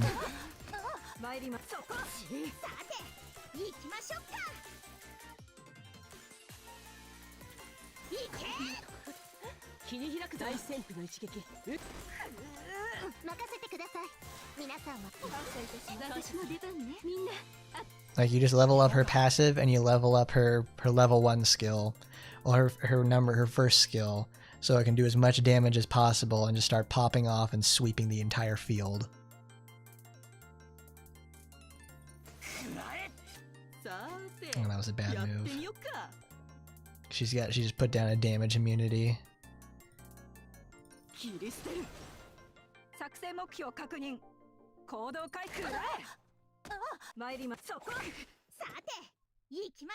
That taunt did a great... Well, I don't know. I don't think it's called a taunt. It's whatever prevented her from using her skills.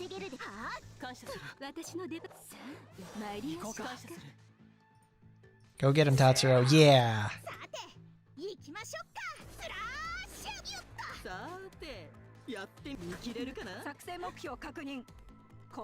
Oh, I love Nanase Mai. She's just standing there like, well, I guess I'm dead now.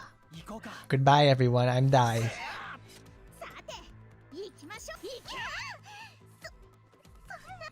There's an active skill disabled debuff, so that's why she can't use her ult.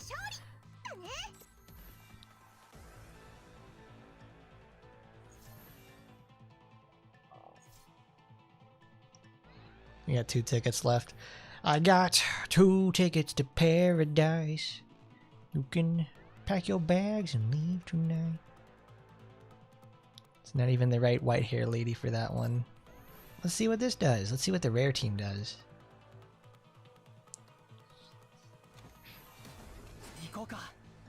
It wouldn't surprise me in the future we start seeing like 400,000 to 500,000 power teams. Like, that's gonna be like a thing by the end of the year. Like, it'll just be like a thing that exists at this point.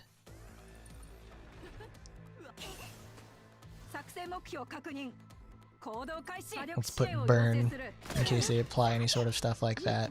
Faint. Nice. Good hit. She will not be allowed to get any kills. Well, there's another bug right there. Not appearing on top of the head. Poison vulnerability.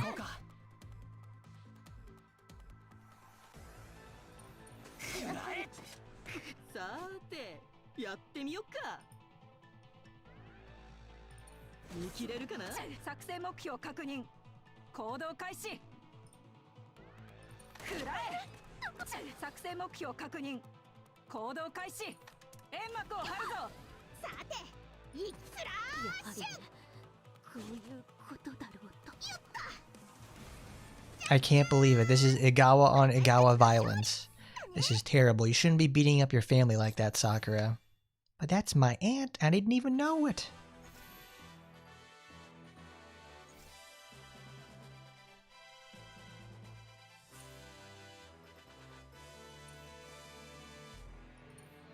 That's the best thing about equipping low-level teams for the arena. You get to stay in a nice, comfortable position, and it's like very good. I don't need to be in platinum because then it makes shit really expensive.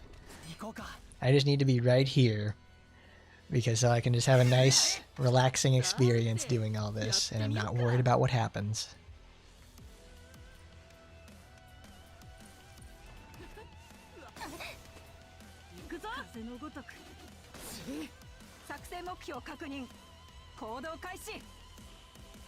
Well, Nanase Mai is gonna be next, so let's put a burn.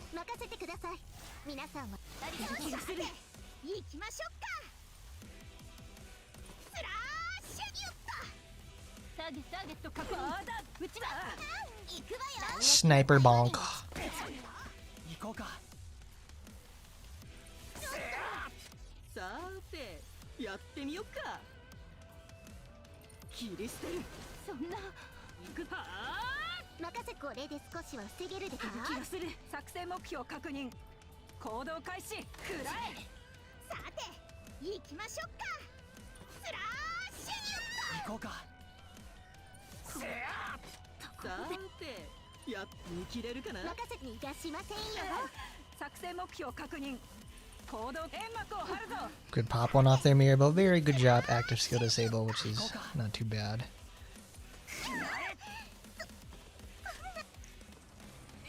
やったのか。 Platinum rank would only be probably worth it for me because of the fact alone that you have to use 2 tickets each fight. So that's 5 fights a day for me. But it's too volatile because you keep having to defend your rank too much. And that's not for me. Because this game runs like ass on my phone sometimes. And I'm like, no thank you. I'm not going to be subjecting myself to that. Click once, all done. Oh.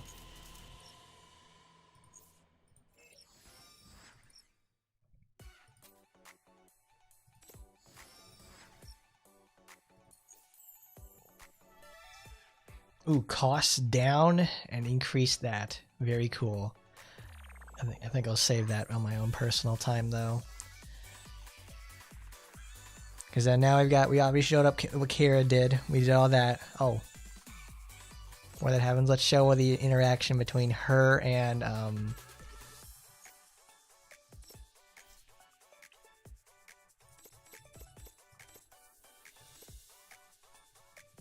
where is it? So Kara, Noah, let's put Aki, and there she is. This is probably going to lose, but it's worth the effort. So let's see the interaction between the two of them. Slow down. Noah needs to use her skill too. では行こうか。僕参上。おっと。行こうか。少し遊んであげるわ。串刺しよ。では行こうか。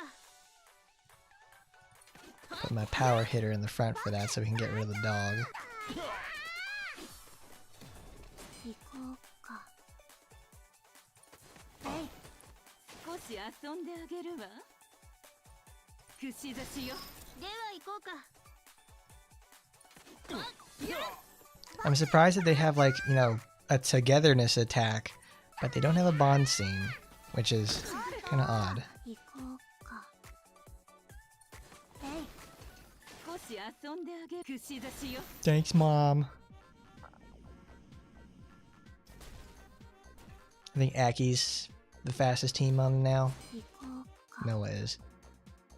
So this is the one that has the, yep, the Kara boost. 串刺しよ。 Oh, cool. Wow, that applies a lot. And you have that. I wish I had her other weapon because this would be really nice for it.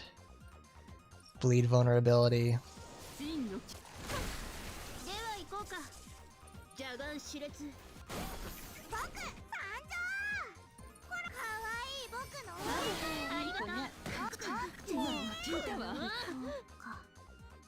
仕留めきれなかった。 There you go. Smack him, baby girl. さあ、貫きなさい。では行こうか。劇場くらえ。僕参上。よっ頑張れ。頑張れ。行こうか。僕参上。そりゃ少し遊ん All で。 right, Kara, finish the job. There you go. あっけなかったわね。 Nice. Good job, ladies. Very good. We don't need any more of him, but it's always nice to get more Marrows.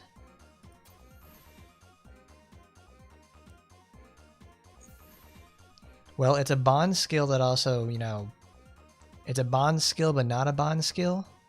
I'll have to ask James Bond about it.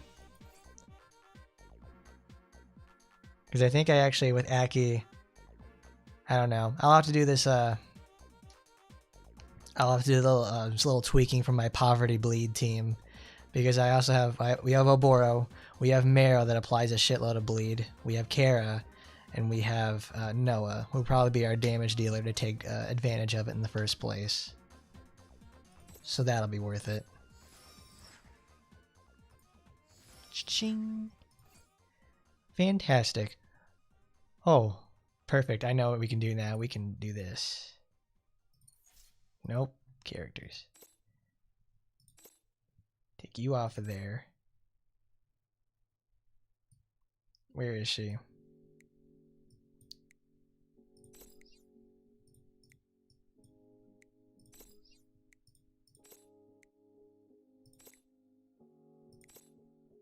What the fuck? How do you remove them?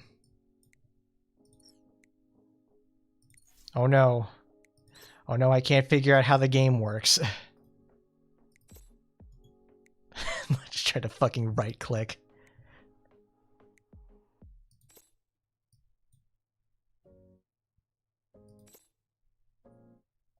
She can. If things actually turn the right way for her and she actually gets, like, you know, in a good range for it. She more or less wants to be at least below, at least 50 in that range. Asuka, what's going on? I can't remove you. Wait a minute. There we go. She's too cool for the floor.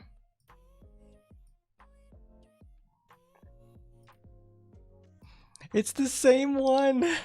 It's the same one that she has in the game. Oh my goodness, Kara. Don't.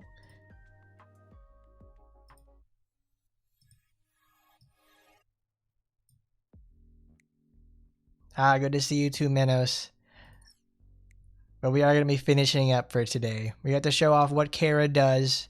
We have to go over the newsletter. We got to even show off her little togetherness attack. And we have to see, obviously, the newsletter for AT. We got a lot of stuff in, to say the least. It's been very good today. Very, very good one. Showing off lots of stuff today. We got Blue Archive done. We got AT stuff done. We got here done. Oh, we didn't do the challenge missions, but it's 3:02 right now. And I've got to get some stuff done. Thank you, everybody, for coming by today. Really, really good stuff this week. Because next week, it'll be even better. You know why it's going to be better? Because we've got a new character on the horizon. For better or worse, it's always something to see, to say the least. Once again, thank you all for stopping by. Don't forget to like, comment, rate, favorite, and subscribe. And as always, I'll see you next time. Goodbye, everybody.